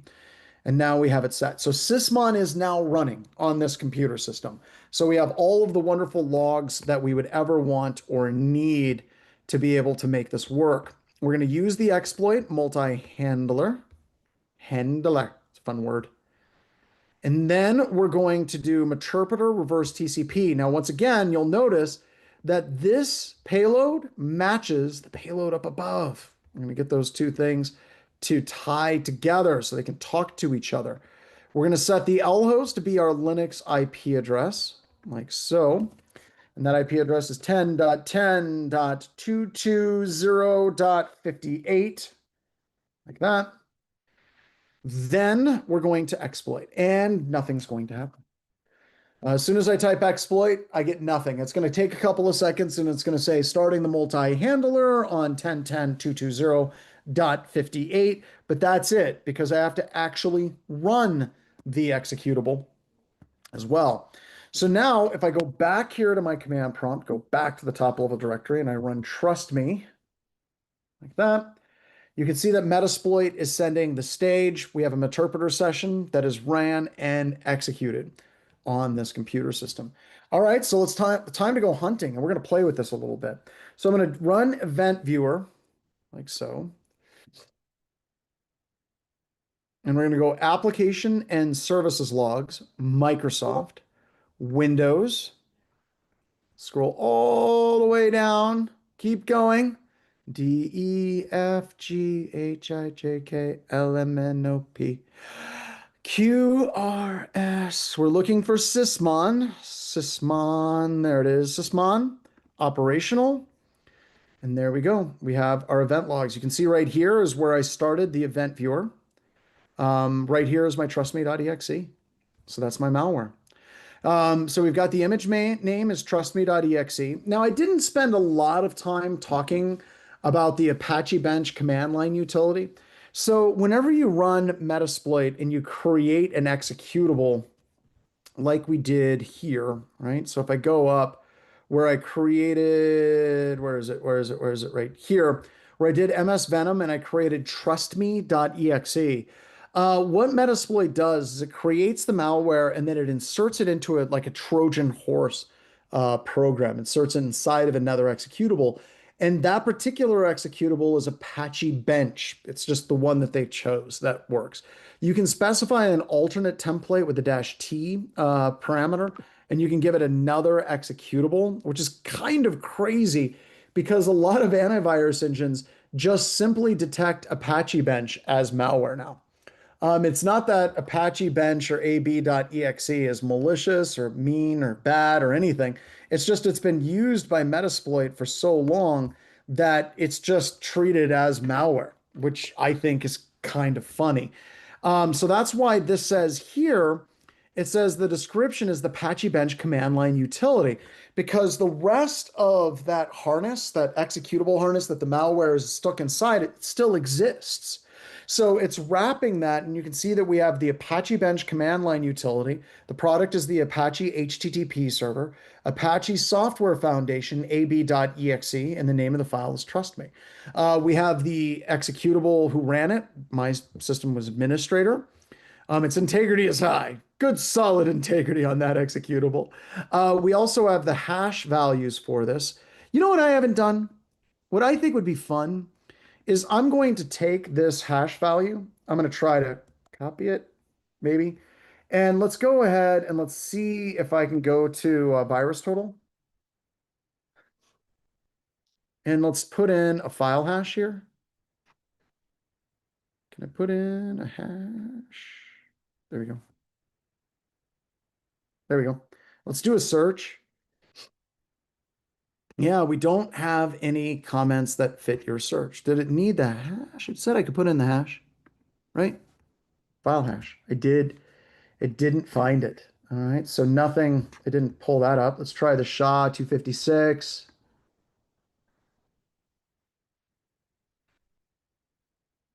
Let's paste that in.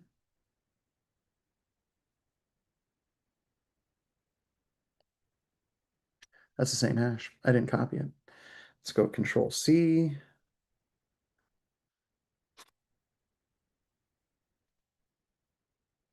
There we go. That's the right hash. Nope, didn't find that one either. Okay, well, bummer. Might be fun. But we could actually upload that. Let's see what VirusTotal says about it. So let's go to here. Let's do VirusTotal. I bet your VirusTotal lights up. Bet you it just lights up like a Christmas tree.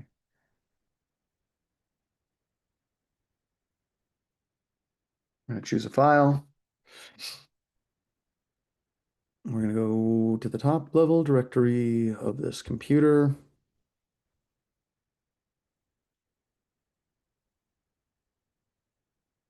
Give it a second. I am not a robot. Not a robot. I hate these games. Okay, no buses. No whammies. Do I have to re-choose my file? Confirm it. Did I fail my robot check?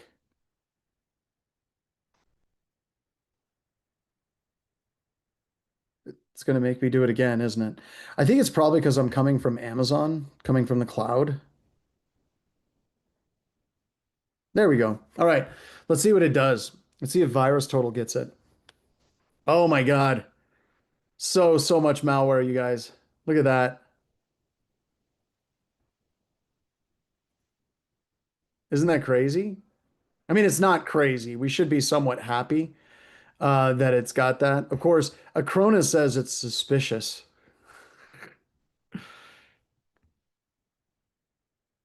All right. But it was undetected by a handful. Palo Alto. Palo Alto. Come on, Palo. Good night. Panda, I expected that from Panda. Let's be honest. No one expected much from Panda. It didn't expect that at all. Symantec Mobile Insight didn't even look at it. Bitdefender didn't even look at it. But Palo Alto, wow. Wow, that's crazy. Yeah, maybe I need to send them maybe I need to send them an email. Hey, yeah, it didn't even detect like the standard Metasploit. I didn't even do any encoding, y'all. Like none of it. Andy just said, no, Palo Alto, I just gave you so much money. So that's kind of funny. I wasn't expecting any of the major ones to miss it. So that's pretty crazy. All right, so let's keep moving. So yeah, we can do some kind of cool stuff. Like let's go ahead and I don't want to do that. I did not want to do that. That was a mistake. All right, so I'm in Meterpreter. I'm going to get a shell, and then I'm going to get net user. There we go. And now if I refresh this, you're able to see kind of what I did on that system, right? So you can see that cmd.exe was invoked. You can see it was invoked by the administrator. And if we go down to the parent process was trustme.exe. And then you can see I ran the net command. I ran the net user command. The parent process was cmd.exe. So that's really cool, right? So we can actually see that process execution with Sysmon as we go through and run different things on it as well. Let me do Control Z, background that channel. Let's try hash dump. See what it does. Does it pick up anything with hash dumping? Here we got LSAS. Huh? Huh? Check it out. We saw our trustme.exe was invoking and pulling down the local security authority subsystem service, right? So that's me actually dumping the password hashes off the computer. Um, what are some other fun things that we can do? Let's run a keystroke logger. Let's run a keystroke logger. There we go. Let's refresh and see what that looks like. That's a DNS lookup. I don't know if it got the keystroke logger. It did not. It did not get the keystroke logger. Let's do keyscan underscore dump. Like that.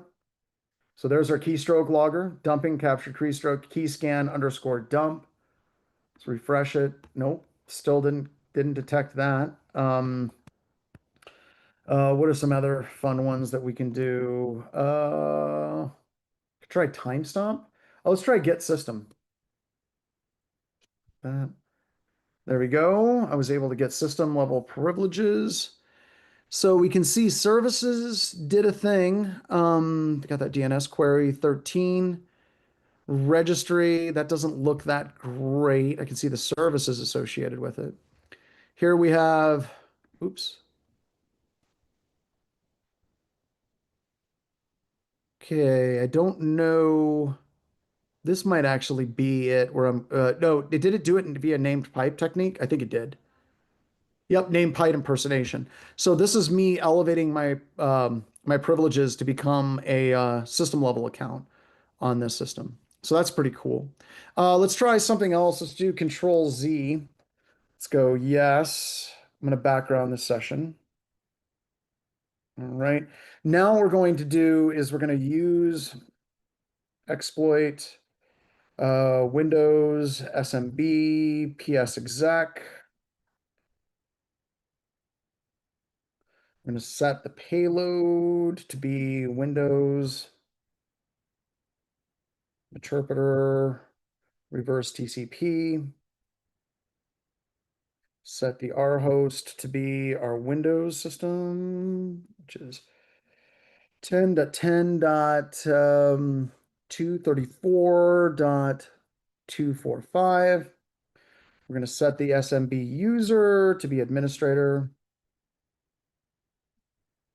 We're going to set the SMB pass to be password 1234. Exploit. Let's see if this works. Feeling pretty good about it. Chat, feeling pretty good. All right, so now we got another way that we exploited the system. So we didn't just load the malware as an executable, we remotely authenticated. And I want to show you how that looks different. So let me refresh that. Here we got the network connection. We'll come to that here in a second. So this is our malware right here. So this is PowerShell.exe, and then this is an encoded blob of it reaching back to my Metasploit system and then grabbing and then executing this particular malware in memory. So you can actually see the command line arguments of what was generated on that. We can see the file that was created, PowerShell.exe, start up this PowerShell PS1 file. Registry key, we actually registered it as a service, and you can see that over here. Check it out. Starting service started. So we're seeing this kind of breakdown where we have the step by step of what's executing on this system, right? So let me see if I can find another one. That's the named pipe still. Services. There we go. So this is the services being invoked. This is it reaching back and grabbing the executable as a service and then executing that particular service. And then up here, that's the PS1 file executing. And then here's the service where it's starting that particular service. And then here's the TCP connection going backwards. So this is where PowerShell is making the reverse connection back to my Linux IP address on port 4444 on that. So if we were to go back here and run, let's say, run netstat minus NAOB, go up to the top, we'll be able to see that established connection right here. So we have trustme.exe, but then so this is the first malware we created that we did following the steps of the lab. And then right here is the second way that we executed it with PowerShell, where it connected back via the service as well. So that's kind of fun. Let me do this one. Let's do /m/fi q. Is it EQ? Might be getting the syntax wrong on this. So can't remember what I did. It's PID EQ. Hold on. I've got it in another lab. Let's go over here. Can never get that task list command where I memorized it, which was, you should think I would because I do this all the time. Where is it? Right here. Oh, I forgot the space. Okay, so let's go ahead and go back to this. Nope, this one. There. There we go. And then these are the dynamic link libraries associated with that specific service. You can see the Windows on Windows DLLs. And this is the stuff that we go through in the Intro to SOC core skills for trying to hunt down malware on a system. So once again, I mean, if we're kind of playing with this, like I hope you all can see like why it is that Sysmon is so powerful. I mean, it's even picking up my threat hunting commands. Like you can see this task list space /m FIPIDEQ. You can see where I mistyped it. It even got it where I typed it in wrong, which is embarrassing as hell that it's going to be saved out there forever. My netstat command, we got the network connection again, so we've gotten to the end of the line. So once again, if you're looking at like the logs that you need to get in your environment, these are the logs you should be getting, right? These are the logs you absolutely should be getting. And there's other logs, right? Like you have Exchange logging, but you shouldn't be running on-prem Exchange. Like the most of the logs should exist in Office 365, but you got to pay for them, which is kind of crap, but that's just the way it works, right? And if you want to get proper Exchange logging, you need to have the actual proper logs from the IIS server and also the Exchange logging server. And these are kind of the main event logs that you want to be looking for in Active Directory. Yeah, good idea, Jelly Beans or Stones fan. I'm going to kill my lab.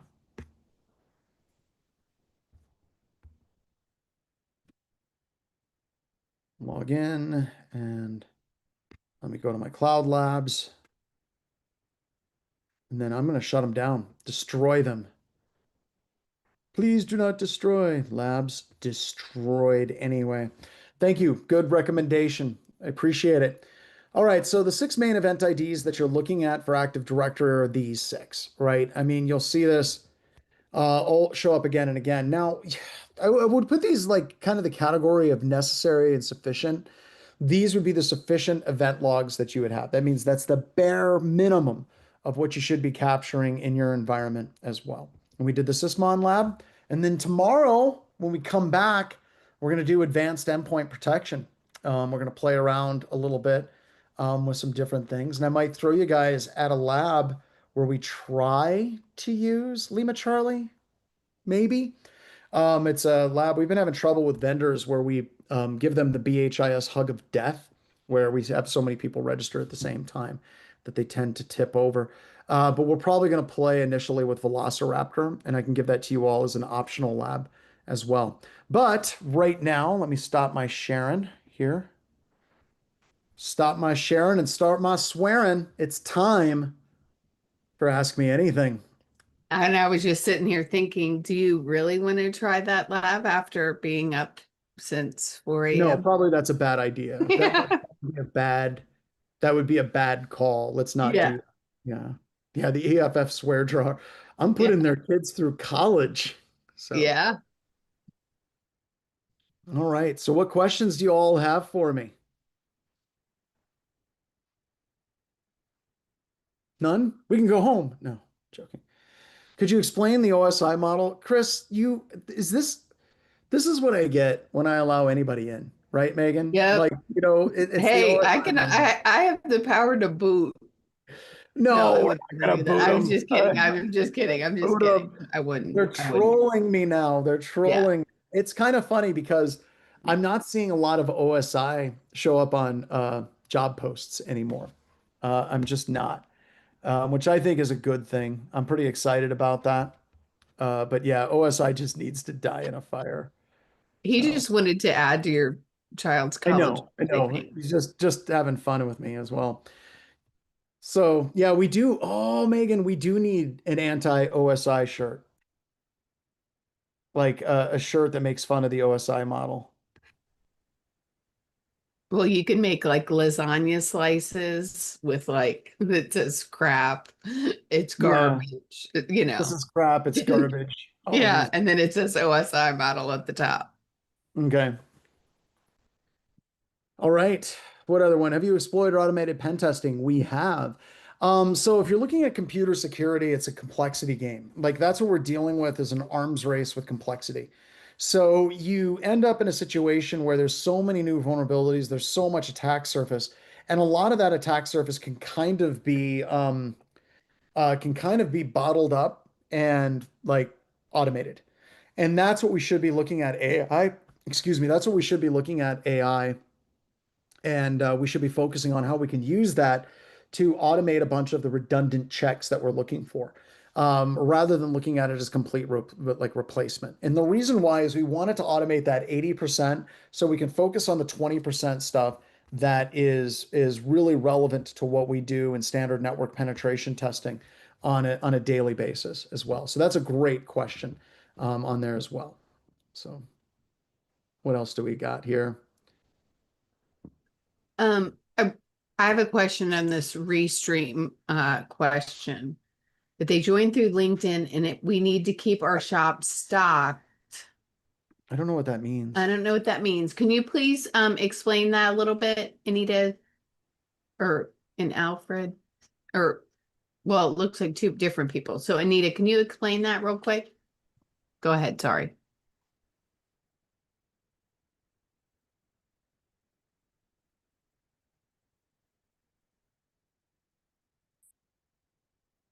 What was the question? Any time frame on your intro to Android? At this particular point, I thought it was an on demand. Is it yet? I'm not sure. I'll Oh, check and get back with you tomorrow. okay, that sounds good. It's just hard because we're relying on a third party vendor. We're working with Corellium, and as soon as they change things, I got to redo, and they love to change things, so Yeah. kind of a problem. Oh, they're talking about the Spearfish General Store. Oh, the Surface General Store. Yeah. Hey, We'll let Archer just got a job as a junior SOC analyst. Round of applause. I'll be using woo-hoo. Elastic Stack as advice. Any advice? We do have a lab working with Elastic. I shared yesterday. Let me see if I can find where are those labs. Let me go to Tim again. Tim Georges link and get that out there. Here's the SOC labs if you want to play around with them. feel free. Like none of this stuff is finished. I will share this with everyone. So you guys get to play with the work in progress. There's no customer support with any of these, but we have a whole bunch of stuff with if you want to go through that as a SOC lab analyst, please feel free to do so. We would greatly appreciate that. And it should be one of those things that will kind of help out. Eventually, I think that we're going to kind of start re-skinning this. I don't know what we're going to do, but we're probably going to have Intro to SOC Skills 1 and 2. And then we're going to have this class is going to be renamed to Information Security Fundamentals or something like that. That kind of lines up instead of tying it specifically with the MITRE attack framework. So there will be a little bit of name change and shuffling some things around. But basically, the reason why is I'm getting into a point where I have too much content now. So there's a lot of stuff that we're creating, and we're kind of getting to the point where these introductory classes to computer security, to be honest, my main goal is to destroy the Security Plus and other intro level security certs that are out there that are really expensive and really trying to make it as accessible as I possibly can. So we can start leveling people past this point of being button clickers and like waiting for red lights to the point where we can get people where they're more valuable than just something that can be replaced by artificial intelligence at some point in the future. So we've got some cool stuff coming up. We're rolling. Although I did have a marketing salesperson talk to me, and when I was at a conference recently, like you're losing a lot of money. These other companies over here. There's this one company that charges like $9,000 for what you're doing for free. Have you thought about what they're doing? And I'm like, never crossed my mind. I don't know what you mean. Yeah, we didn't work there either. Yeah, no. So we wouldn't know these Yeah, I things. don't know. It's just that's over there. That's like Black Hat training. It's awesome, Yeah. but actually they don't have entry level classes at Black Hat. Mm-mm. I wanted to ask about Black Swan kind of incidents. Is there unexpected? Every single incident is a Black Swan. Just kind of going through and looking at it, Emma. It's like every time an organization gets hit, they're constantly like, "This is a Black Swan." And most of the time, like I would say 95% of the time, it's not. A user clicked a link, something wasn't enabled, server wasn't patched. It's not a black swan at all. But if you're talking large scale black swan events like Beyond Trust or any of the number of breaches that we've had of cloud services and things like that over the past couple of years, one of the things that's nice about those types of events is honestly, I don't get that worked up over them. If there is a huge vulnerability that exists in something like Google or Microsoft and you're hit by it, then that black swan event is something that you're just another victim, right? It is not your fault. You're a victim of the vulnerability that this other vendor had, right? So if you're looking at these monster breaches, or these monster vulnerabilities that show up again and again, like I can't remember, there was an FTP service that the United States government was using, and it got exploit and was bad and all that. But that's a black swan type event where you're just another victim. And that's kind of the way I look at everything around BHIS. If we try to secure our things down as tough and as hard as I possibly can, and we're in the cloud, if there's a new bypass or a vulnerability in Office and 365, I'm just another victim, right? Into SaaS products and trying to move as much as you can into the cloud is actually a good thing because it helps kind of reduce that reputational risk to your organization when a black swan event actually occurs. Introduction to IP networking. Will there be a Discord channel? Nope, it's going to be Zoom only. I don't know exactly what the reason is, but it's going to be Zoom only. That's all I know. I'm just following what my leaders tell me to do. Black Swan means that it's an event that's very, very rare, right? Like if we look at CrowdStrike deleting a whole bunch of sensitive files, that is a Black Swan event, right? No one could have predicted it. It's just something that came out of left field, and it's just such an incredibly rare thing, like a Black Swan, that no one is ready for that particular thing when it hits. Once again, that CrowdStrike thing hit, right? Delta was nailed. Now, Delta did some really crappy things with CrowdStrike, like they wouldn't let CrowdStrike help. They were punishing them. Now, granted, it was absolutely CrowdStrike's fault, but then Delta actually compounded that by continuing to blame CrowdStrike and not allowing CrowdStrike to come in and assist them as well.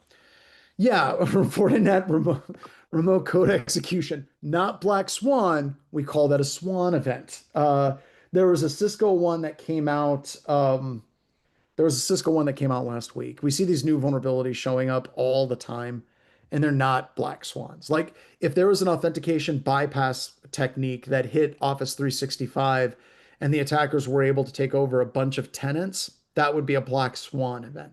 That's just kind of the way it goes as well. Good questions, though. How do you have your Kali machine? I want to download it for using CTFs, but I don't have it in a VM. So I'm running Parallels right here. So this is just Parallels. And I downloaded the ARM version of Kali, so it works inside of my MacBook Pro. So I'm just running it in Parallels. Yep. Or you can run VirtualBox. That works too. It's weird. VMware just shot themselves in the foot so bad, so hard. Like it was just a black swan event. Broadcom buying VMware and burning it into the ground. WSL, Windows Subsystem for Linux. We used to run all of my classes in WSL2. And you do need to differentiate between the two. If you're running WSL2, you get full access to the network interface. You get a full on secondary interface, and it works great. So if you're running a Windows system, let's say a workstation, and you want to run Kali, WSL2 is a fantastic way to set it up on that as well. We got the Elastic Stack. I just shared that link out with you, Archer. Share it out again.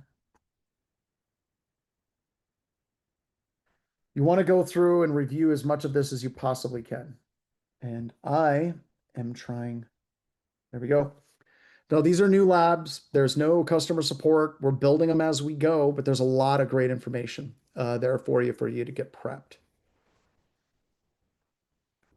I hate it whenever I click inside of Zoom. Like Discord's in Zoom and a video stream, and I'm like, why can't I click in here?